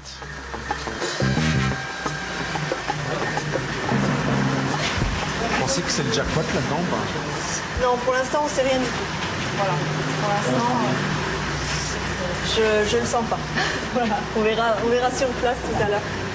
L'enquêtrice Schmitt ne le sent pas. Et pourtant, cette berline familiale cache une sacrée surprise. Mais priorité à la traque de Jesse, juste à côté du parking, visite chez son beau-père. Lui aussi est carrossier, il travaille dans ce garage. Il sait peut-être où se cache son gendre. Bonjour. Bonjour, monsieur. C'est la gendarmerie, monsieur. Bonjour, oui. Il est où? Il est à Cannes, à sa carrosserie là-bas. Votre fille est en garde à vue. Donc, c'est pas elle qui est intéressante. C'est lui, il est où? Je m'en doute un peu, mais bon. Eh ben ouais. Moi, je Philippe Portable. Ça, c'est un ami à moi à Paris, je viens de l'appeler ce matin pour une voiture. De Paris? Voilà, oui. Vous savez pourquoi on recherche votre gendre? Je sais qu'il fait des trucs, il s'est fait tirer dessus, donc il doit pas faire des trucs nickel. Voilà, je vous dis la vérité, voilà. Ben oui, ben monsieur, vous me posez la question, je vous réponds de suite. Vous bien que si on est là, c'est pas pour Si c'est fait tirer dessus, c'est pas pour n'importe quoi non plus. J'ai essayé d'en parler, mais il n'y a pas eu de dialogue, alors voilà. Aucune info. Jesse reste introuvable. Et vous pensez que votre cible sait que vous le cherchez? Non, je pense pas qu'il puisse le savoir là. Parce que les moyens de communication qu'il a ne sont pas ceux qu'il a habituellement et les gens pour le joindre, je pense que ça va être difficile. Mais bon, ça peut être une possibilité. Il est peut-être en fuite? Je pense pas. Je pense pas. Midi, coup de téléphone. Oui, allô? Et bonne nouvelle, Oui. en garde à vue, la femme de Jesse vient de livrer un nouveau numéro, celui d'un portable acheté la veille par le garçon. Il l'a sur lui, les gendarmes viennent de le localiser. Il est en route vers le nord. Pourquoi je m'en doutais? Ouais. À quelques jours du festival de Cannes, peut-être la Hollande et sa cocaïne, les enquêteurs décident d'attendre qu'il redescende, sûrement chargé de drogue. En attendant, à la gendarmerie, la voiture du box est fouillée. C'est le chien qui ouvre le bal. Il marche derrière. Attiré par l'arrière du véhicule, on lui ouvre le coffre. Dedans, un sac de sport. Il est rempli de cash. Énorme. C'est énorme l'argent qu'il y a là-dedans. La propriétaire du box est soufflée. J'ai jamais vu autant d'argent de ma vie. Vous êtes contente? Oui, c'est toujours une réussite. Disons que ça justifie un petit peu notre travail depuis des mois et probablement ce véhicule était préparé pour les Go Fast. Un Go Fast, un véhicule prêt pour charger et convoyer de la drogue. Habituellement de grosses voitures allemandes, voyantes. Celle-ci a des airs de voiture de monsieur tout le monde. Ça n'est pas le cas. Ça fait voiture familiale d'aspect, mais comme vous pouvez le voir, c'est un V6. Donc c'est un véhicule qui peut monter jusqu'à 245 km/h. Et à l'intérieur, on voit aussi un siège auto pour enfants. Ça, c'est un leurre également en passant à la frontière. Ça fait voiture familiale. Hein. Donc on se dit, c'est une famille qui passe tranquillement. Ça, c'est le réservoir lave-glace. Comme on voit là, il est découpé. Ça peut servir à introduire des bonbonnes de cocaïne ou d'héroïne. L'entrée est petite, mais ça peut contenir jusqu'à 1 kg. Qu'est-ce que c'est ça? Donc c'est 2 téléphones portables, conditionnés avec les batteries de rechange. C'est pour pas se faire repérer, essentiellement, changer de téléphone régulièrement. Le sac plein de billets va passer entre les mains d'un expert de la gendarmerie.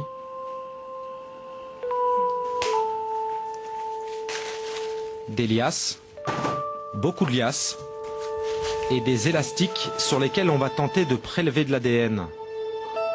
Ensuite, il s'agit de compter l'argent.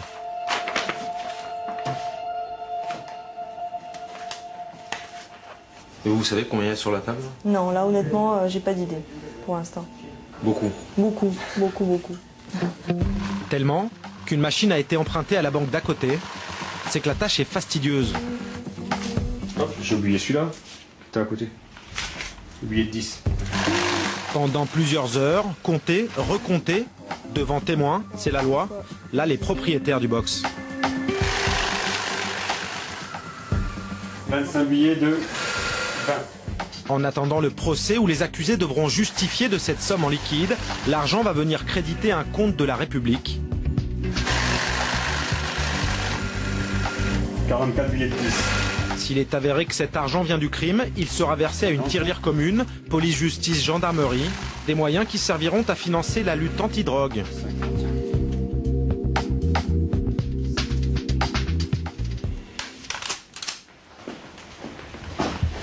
Alors 128 700 euros. Ça fait...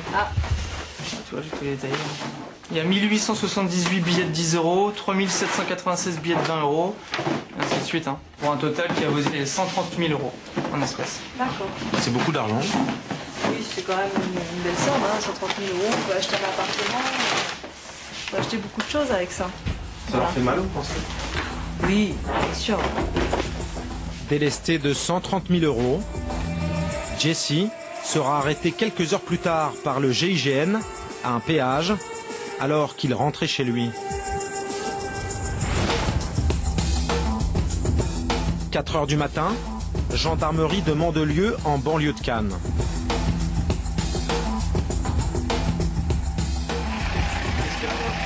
Dans la voiture, il y a qui? Celui qu'on a cherché toute la journée. C'est une bonne nouvelle? Ah oui. Plus de 24 heures de traque. Si l'homme n'a pas pris la fuite, c'est qu'il n'était simplement pas au courant qu'il était recherché. Pour lui, c'est parti pour 4 jours de garde à vue.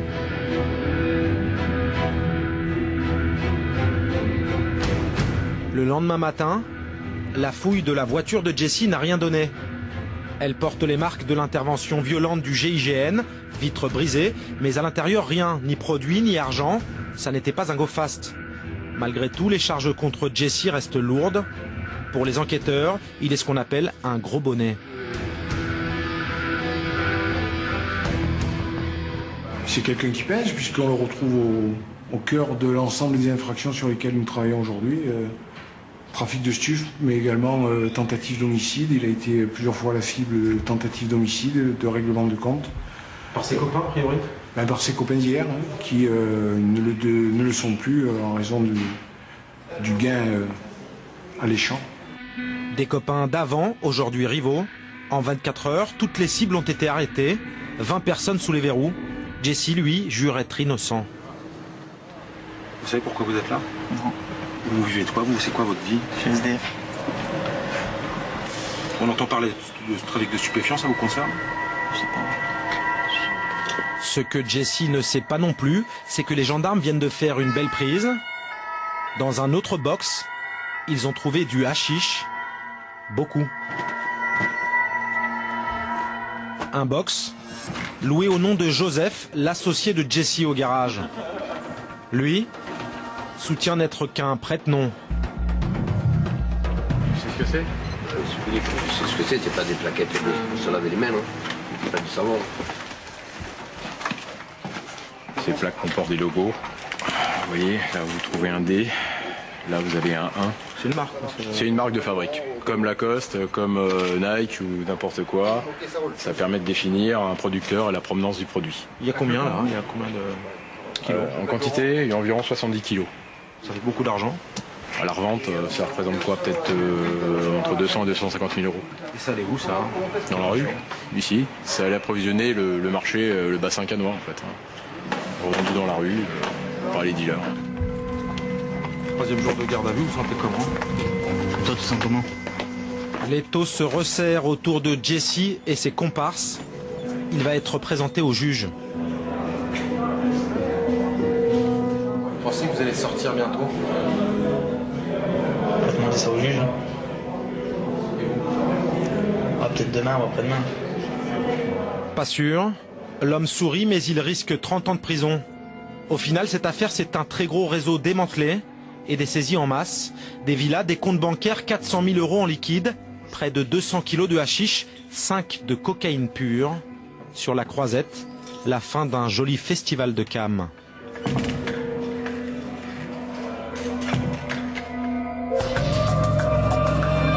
Voilà, et retour dans notre parking mystérieux avec vous. Stéphane Gatignon, vous êtes le maire de Sevran, vous êtes conseiller général, vous étiez communiste, vous êtes maintenant Europe Écologie. On vient de voir ce reportage et vous écrivez un livre qui s'appelle « Pour en finir avec les dealers ». Et je vais reciter 2-3 chiffres justement sur ce que, vous le citez dans votre livre, sur ce que rapporte l'argent de la drogue à ceux qui en vivent, qui en font trafic. C'est environ, d'après des chiffres qui sont quand même relativement officiels, c'est 500 000 euros par an pour 700 à 1000 grossistes. C'est 80 000 euros par an pour 6 000 à 13 000 revendeurs et c'est 7 à 800 euros par mois pour 100 000 dealers. Là aussi, ça fait beaucoup d'argent. Comment ça se passe dans votre ville, à l'échelle de Sevran? Ce trafic, vous le constatez, vous le voyez? Bien sûr, aujourd'hui, une ville comme Sevran, malheureusement, fait souvent l'actualité sur des règlements de compte. Donc les gens aujourd'hui, partout dans le pays, voient souvent Sevran après des règlements de compte. Voilà, donc on a des gens qui aujourd'hui se font tirer dessus en ville parce que des groupes, des gangs en fait, règlent leurs comptes pour obtenir des points de deal. C'est-à-dire qu'aujourd'hui, avant, les points de deal se vendaient, c'est-à-dire qu'il y avait un pas de porte. Souvent, suivant le chiffre d'affaires du point de deal, c'était entre 25 et 50 000 euros. Le pas de porte était vendu. On rachetait un pas de porte comme un commerce normal. Absolument. C'était tarifé. C'était tarifé, suivant le chiffre d'affaires, comme pour un commerce. Et on pouvait céder, voilà, on avait fait du deal à un endroit, on cédait sa place, son emplacement, et on trouvait un repreneur. Tout à fait. Tout à fait. Ce qu'il faut bien comprendre, moi, il y a une tour à Sevran, qui est le 1 à la Pérouse, dans le quartier Baudot, où le préfet lui-même m'a écrit en disant qu'il estimait 30 000 euros au jour le chiffre d'affaires de la tour. Voilà. Donc vous avez... dans les cages d'escalier. Dans les cages d'escalier. À faire de la revente de drogue. Voilà.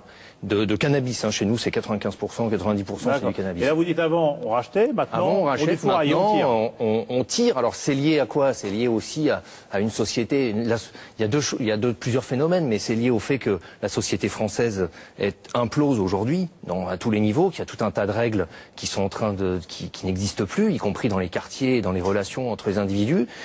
C'est lié au fait qu'on est une société violente, c'est lié au fait aussi que le marché, notamment de cannabis, est aujourd'hui saturé. C'est-à-dire qu'aujourd'hui, il n'y a plus de nouveaux points qui s'ouvrent. C'est-à-dire que, y compris, donc, on est dans un marché saturé. Donc, il faut s'échanger au début, on se revend les lieux de deal, mais maintenant, on défouraille pour les récupérer. C'est un marché énorme. Ce qu'il faut bien comprendre, le marché du cannabis, c'est qu'on est dans une consommation de masse, contrairement à la cocaïne. C'est-à-dire qu'aujourd'hui, on a quand même, vous avez pas dit, mais il y a 12 millions de personnes officiellement qui ont essayé de consommer du cannabis.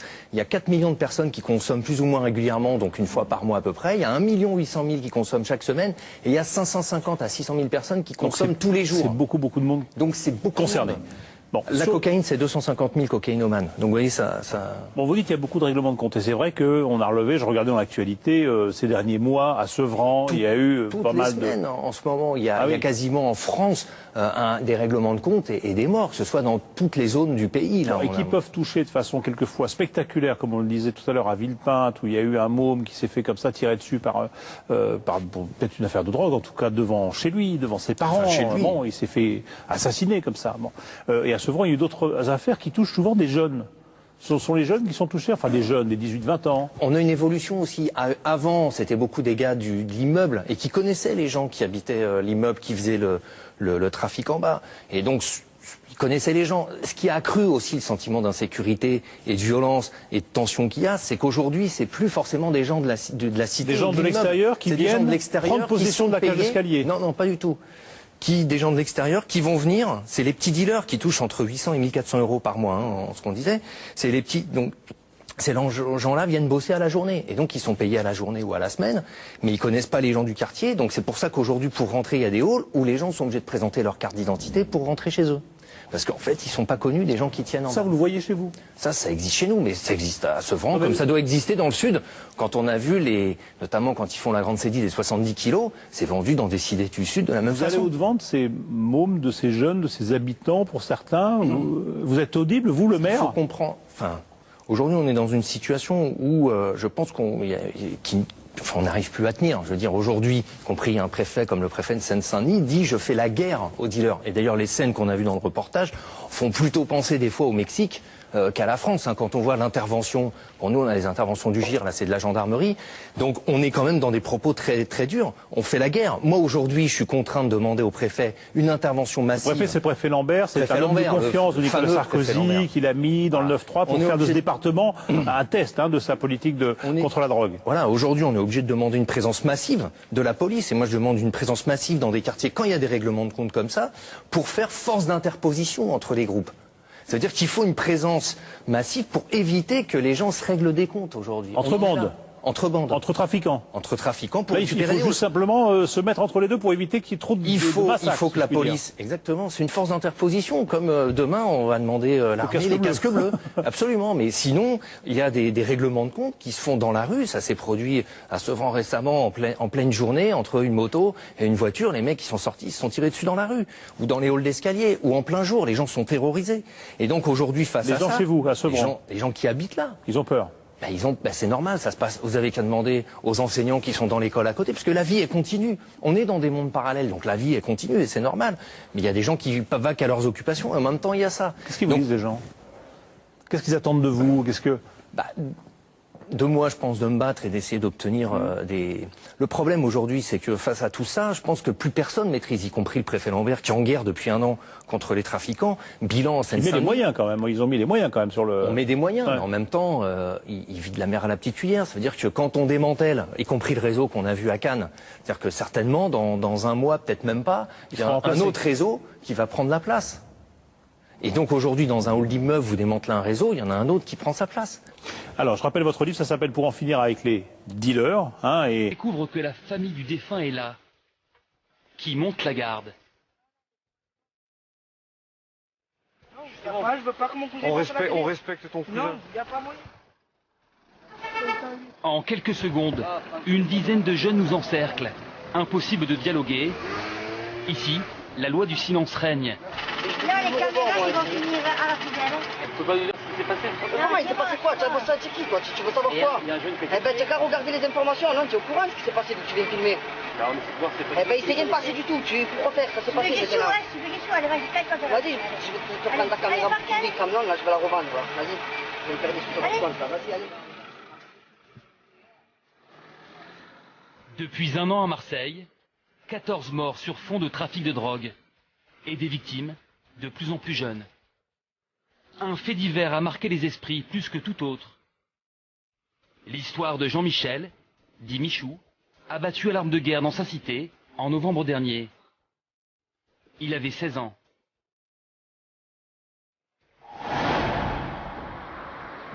Avec notre policier, nous sommes retournés sur les lieux du meurtre, ici dans le quartier du Clos-la-Rose. 7 mois après le drame, sur les murs, les stigmates de la fusillade sont toujours là. Voilà, donc on arrive au fameux bâtiment.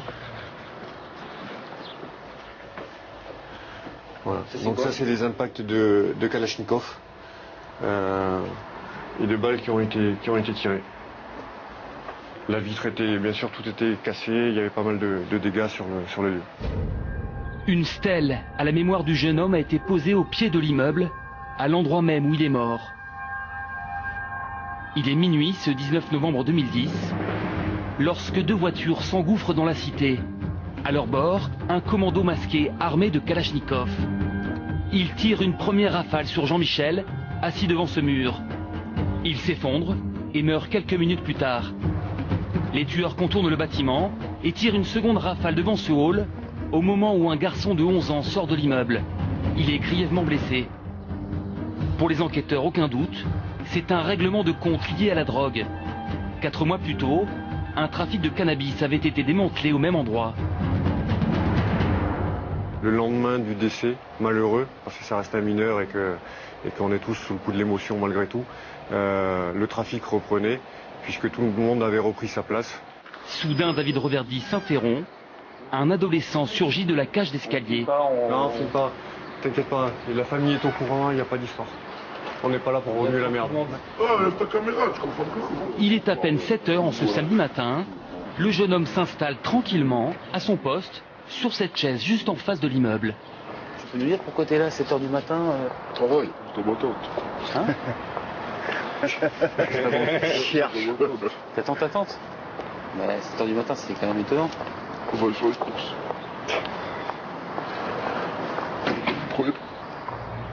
Il ne prend même pas la peine de nous convaincre. Ici, tout le monde sait ce qu'il fait. Et le policier nous le confirmera, c'est un guetteur. Des chaises comme la sienne, il y en a à chaque entrée de la cité. En toute impunité, c'est même écrit dessus. Le travail des guetteurs, prévenir les dealers quand la police arrive. Un job confié aux plus jeunes pour 50 à 100 € par jour. Jean-Michel a-t-il été tué parce qu'il guettait ce soir-là? Dans la cité, les habitants se posent la question et vivent dans la peur de ces règlements de compte. Moi, j'ai mes propres enfants qui veulent même pas que je reste là. Pourquoi? Parce qu'ils me disent une balle perdue, tu es au mauvais endroit, au mauvais moment.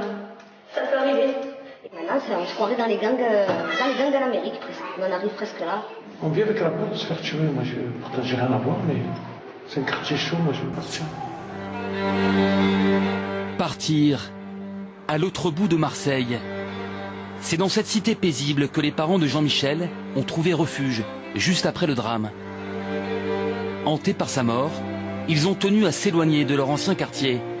Pour témoigner, Georges porte une photo de son fils sur son t-shirt.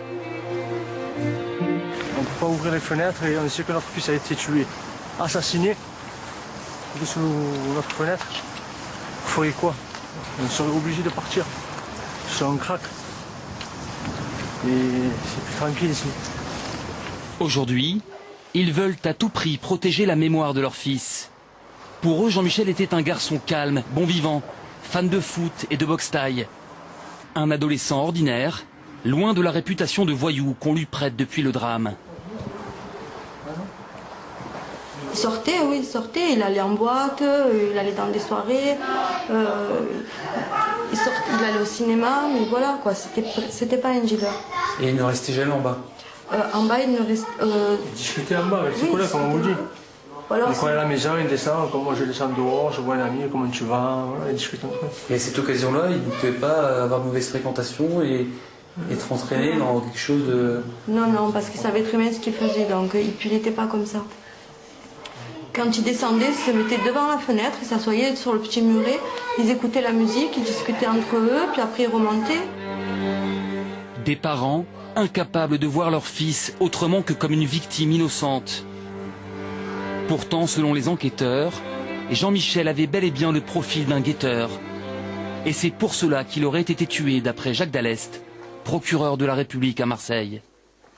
En s'attaquant à un petit maillon du trafic, les tueurs ont sans doute voulu intimider le réseau tout entier. Aujourd'hui, on va tuer parce que c'est un ennemi, que c'est un dealer, c'est un revendeur d'un clan adverse qu'il faut exécuter pour montrer qu'on est maître chez soi. C'est pas tellement le préjudice financier, c'est l'idée que tu m'as manqué. Tu m'as trahi, tu es un ennemi, et donc je perds la face, et pour ne pas perdre la face, je t'exécute. Vous voyez la logique.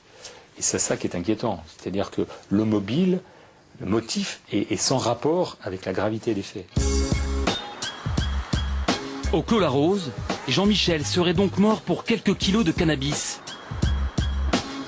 Mais comment expliquer que l'on tue si facilement dans ces quartiers? Nous sommes allés voir un expert en affaires criminelles à Marseille, Maître Benedetti. Il est avocat et défend des auteurs de règlements de compte. Pour lui, victimes et meurtriers ont des parcours similaires.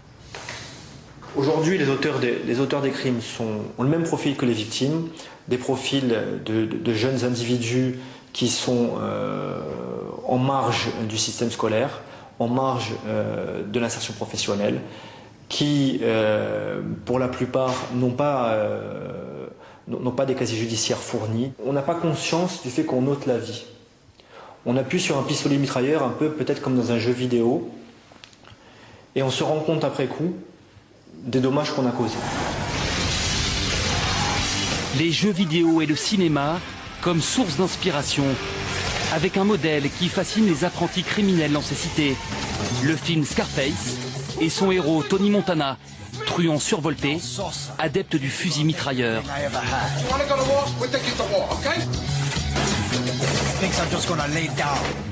Vous avez le parrain qui existe en jeu vidéo, vous avez l'ascension de Tony Montana qui existe en jeu vidéo, où le but du jeu c'est d'éliminer les concurrents. Et vous éliminez les concurrents avec des kalachnikovs, avec des grenades, avec des Uzi. Et finalement, c'est ce qu'on voit dans nos quartiers. Du virtuel au réel, il n'y a qu'un pas.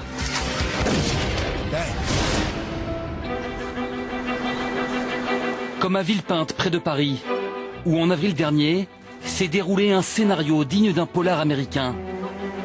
Dimanche, 5 h du matin, 4 hommes cagoulés entrent dans la maison de ce père de famille en se faisant passer pour des policiers.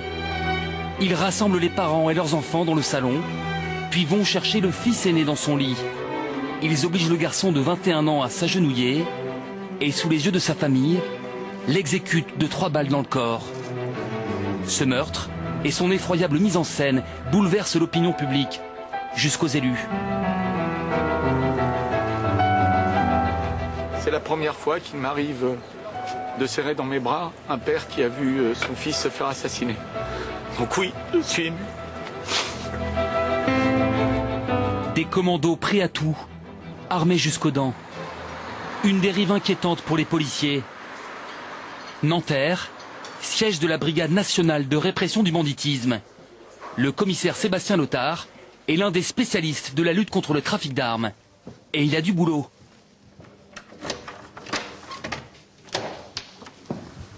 Voici l'artillerie que ces équipes dénichent dans les cités sensibles. Des pistolets automatiques, un lance-roquettes et la nouvelle tendance, la Kalachnikov. Elle déferle des Balkans depuis les années 90 et aujourd'hui, Elle circule dans les banlieues pour à peine 1 000 €. Il y a effectivement des réseaux, des filières d'approvisionnement qu'on s'attelle à identifier et à éradiquer.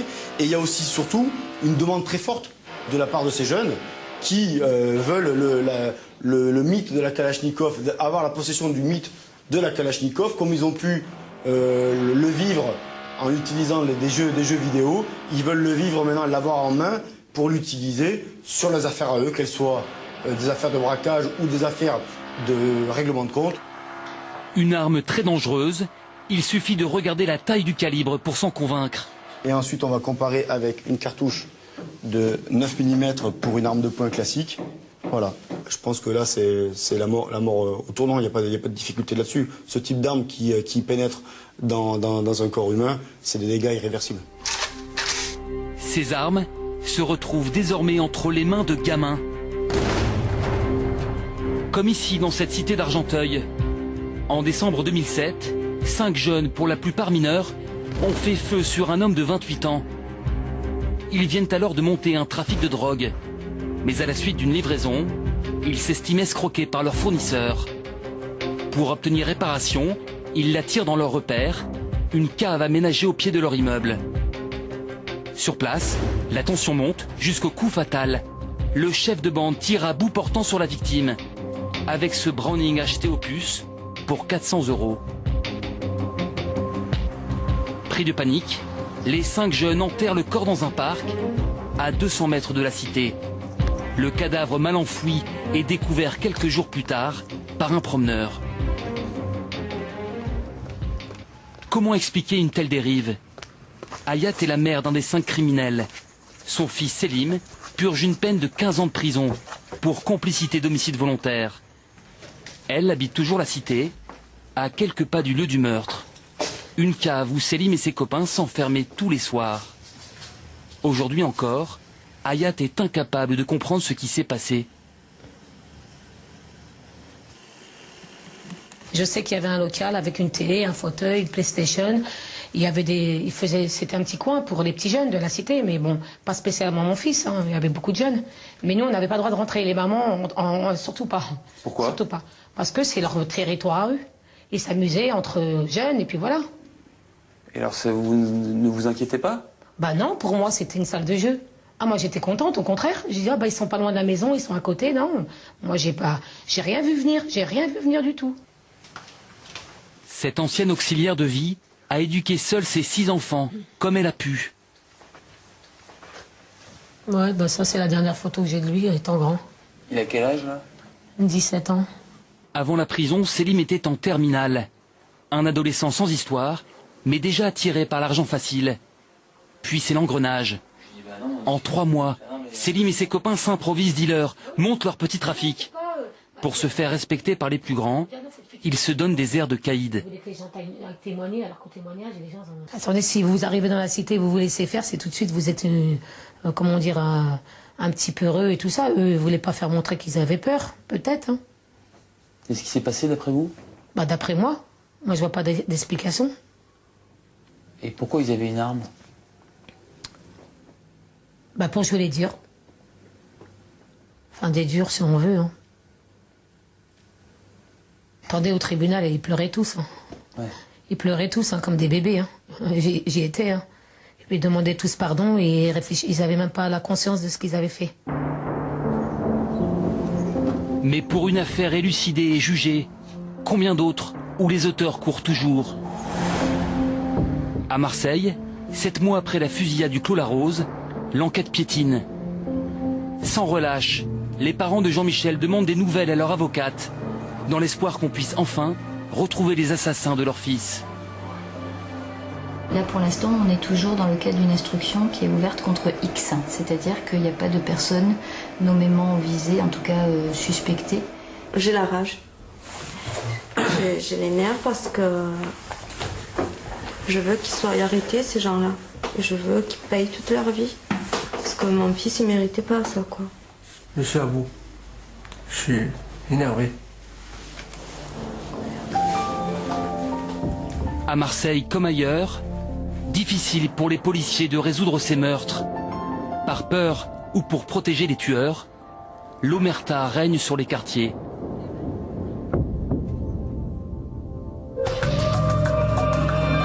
Voilà, et nous voici dans un très beau décor avec vous, Bruno Messrine, le fils de Jacques Messrine. Et là, on est à l'écluse des Récollets, pardon, sur le canal Saint-Martin. Je remercie d'ailleurs les canaux de Paris qui nous laissent être là à cette heure-ci. Mais voilà, c'était pour faire polar aussi dans l'ambiance. Je vois qu'on garde bien l'habitude aussi de toujours prononcer Messrine au lieu de Mérine. Bon, ah oui, il y a un débat là-dessus. Ah, c'est plus qu'un débat, c'est une guerre. C'est une guerre parce que quand on dit Messrine, c'est quoi? C'est les flics qui vous appelaient Messrine? C'est les flics et les journalistes en fait. D'accord. Comme quoi ça n'a pas changé. Ça n'a pas changé. Votre père, vous ne l'avez pas connu parce que vous avez été élevé par votre grand-mère, je crois. Oui, par sa mère, oui. Et en fait, oui, par sa mère, et c'est à l'âge de 8 ans que vous l'avez découvert. Oui. En prison, au parloir. Qu'est-ce que ça fait quand on a 8 ans d'aller voir son père?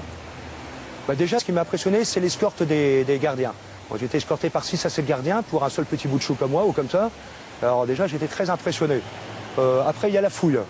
La fouille, c'est très spécial. La première fois, ça s'est, je dirais, correctement passé.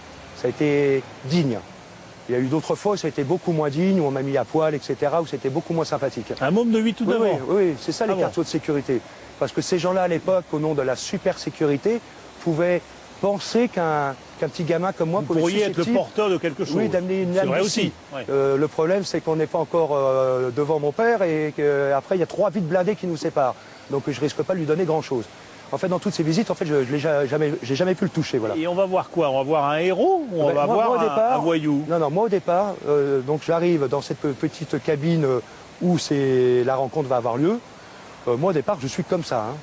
Je suis pas comme ça parce que c'est l'ennemi public numéro 1, mais vraiment pas du tout. Je suis comme ça parce que je vais voir mon père, j'ai 8 ans, et je ne sais pas si je vais plaire à mon père, en gros. Je me dis, j'espère que... Vous êtes un fils qui va voir son père, tout simplement. Uniquement, voilà. Vous voulez lui plaire. Voilà. Mais de toute façon, j'ai mis très longtemps à avoir des contacts avec lui sur le rapport de son métier. Moi, au départ, je vais voir papa. Donc au départ, je suis très fier au milieu, devant les 3 vides blindés, je l'attends. Et tout d'un coup, je l'entends dans les couloirs et je l'entends gueuler. Et je l'entends dire, allez, vous allez vous dépêcher, j'ai quand même rendez-vous avec mon fils aujourd'hui. À partir de là, je suis devenu blanc, mais blanc de blanc. Et là, effectivement, il m'a fait peur. Il m'a fait peur dans le sens de... Qu'est-ce que je vais dire à ce père que je revois avec autant d'années? Vous savez, c'est très compliqué de redécouvrir un père. Bon, et vous n'avez pas été déçu par le père que vous avez... Ah, mais dans ce moment, je l'ai trouvé magnifique, beau, un beau mec, une prestance impressionnante. Et il a été d'une gentillesse, je dirais, dès les premières secondes, parce que moi, je m'étais un peu caché sur le côté. Vous êtes un fils de 8 ans qui voit son père pour la première fois et vous êtes amoureux de votre père et vous ne pensez qu'à lui plaire. Je suis amoureux du père potentiel que je peux voir. Du père potentiel. Après, vous allez le revoir de 8 à 16 ans ou à 15 ans. Après, il faut qu'il me plaise. Bien sûr, mais vous allez le revoir régulièrement, plusieurs fois, j'imagine, dans différents parloirs. Est-ce que ça chemine dans votre tête? Est-ce que vous dites quand même, il fait des trucs... Là, ça accélère très vite, oui. Donc je demande à ma grand-mère ce qu'elle a réellement fait.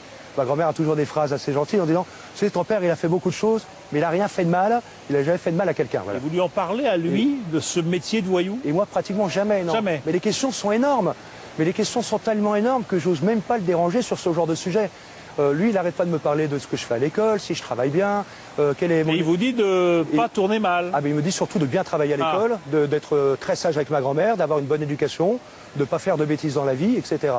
Et moi, à partir de là, on parle que de choses, en fait, en fait, j'ai l'impression qu'à chaque parloir, je suis un peu son bol d'air, en fait, voilà. Je suis un espèce d'espace de liberté. Bon, alors, vous êtes quand même dans le civil. Quand vous n'êtes pas à la prison et au parloir, vous appelez Mérine. Pas toujours, oui. Vous appelez Mérine. Oui. On vous considère comment? On vous parle comment? Est-ce que vous êtes un peu idéalisé par les autres ou est-ce que c'est très compliqué? Est-ce que c'est un nom dur à porter? Mon père avait la cote, en fait, dans le grand public. Mais pour moi, je n'ai pas vraiment, en plus, vécu vraiment comme ça. Parce que j'ai toutes les périodes où on ne savait pas qui j'étais.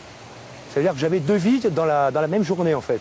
Les journées où j'étais avec ma grand-mère ou mon voisinage, tout le monde savait qui j'étais.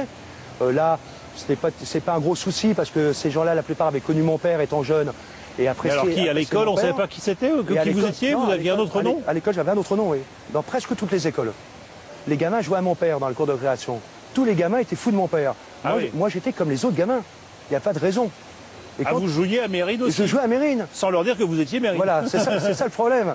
Ah oui, c'est assez particulier. Comment voulez-vous que je me retrouve pas de chaque côté un peu bloqué? Vous en êtes fier de ce nom aujourd'hui?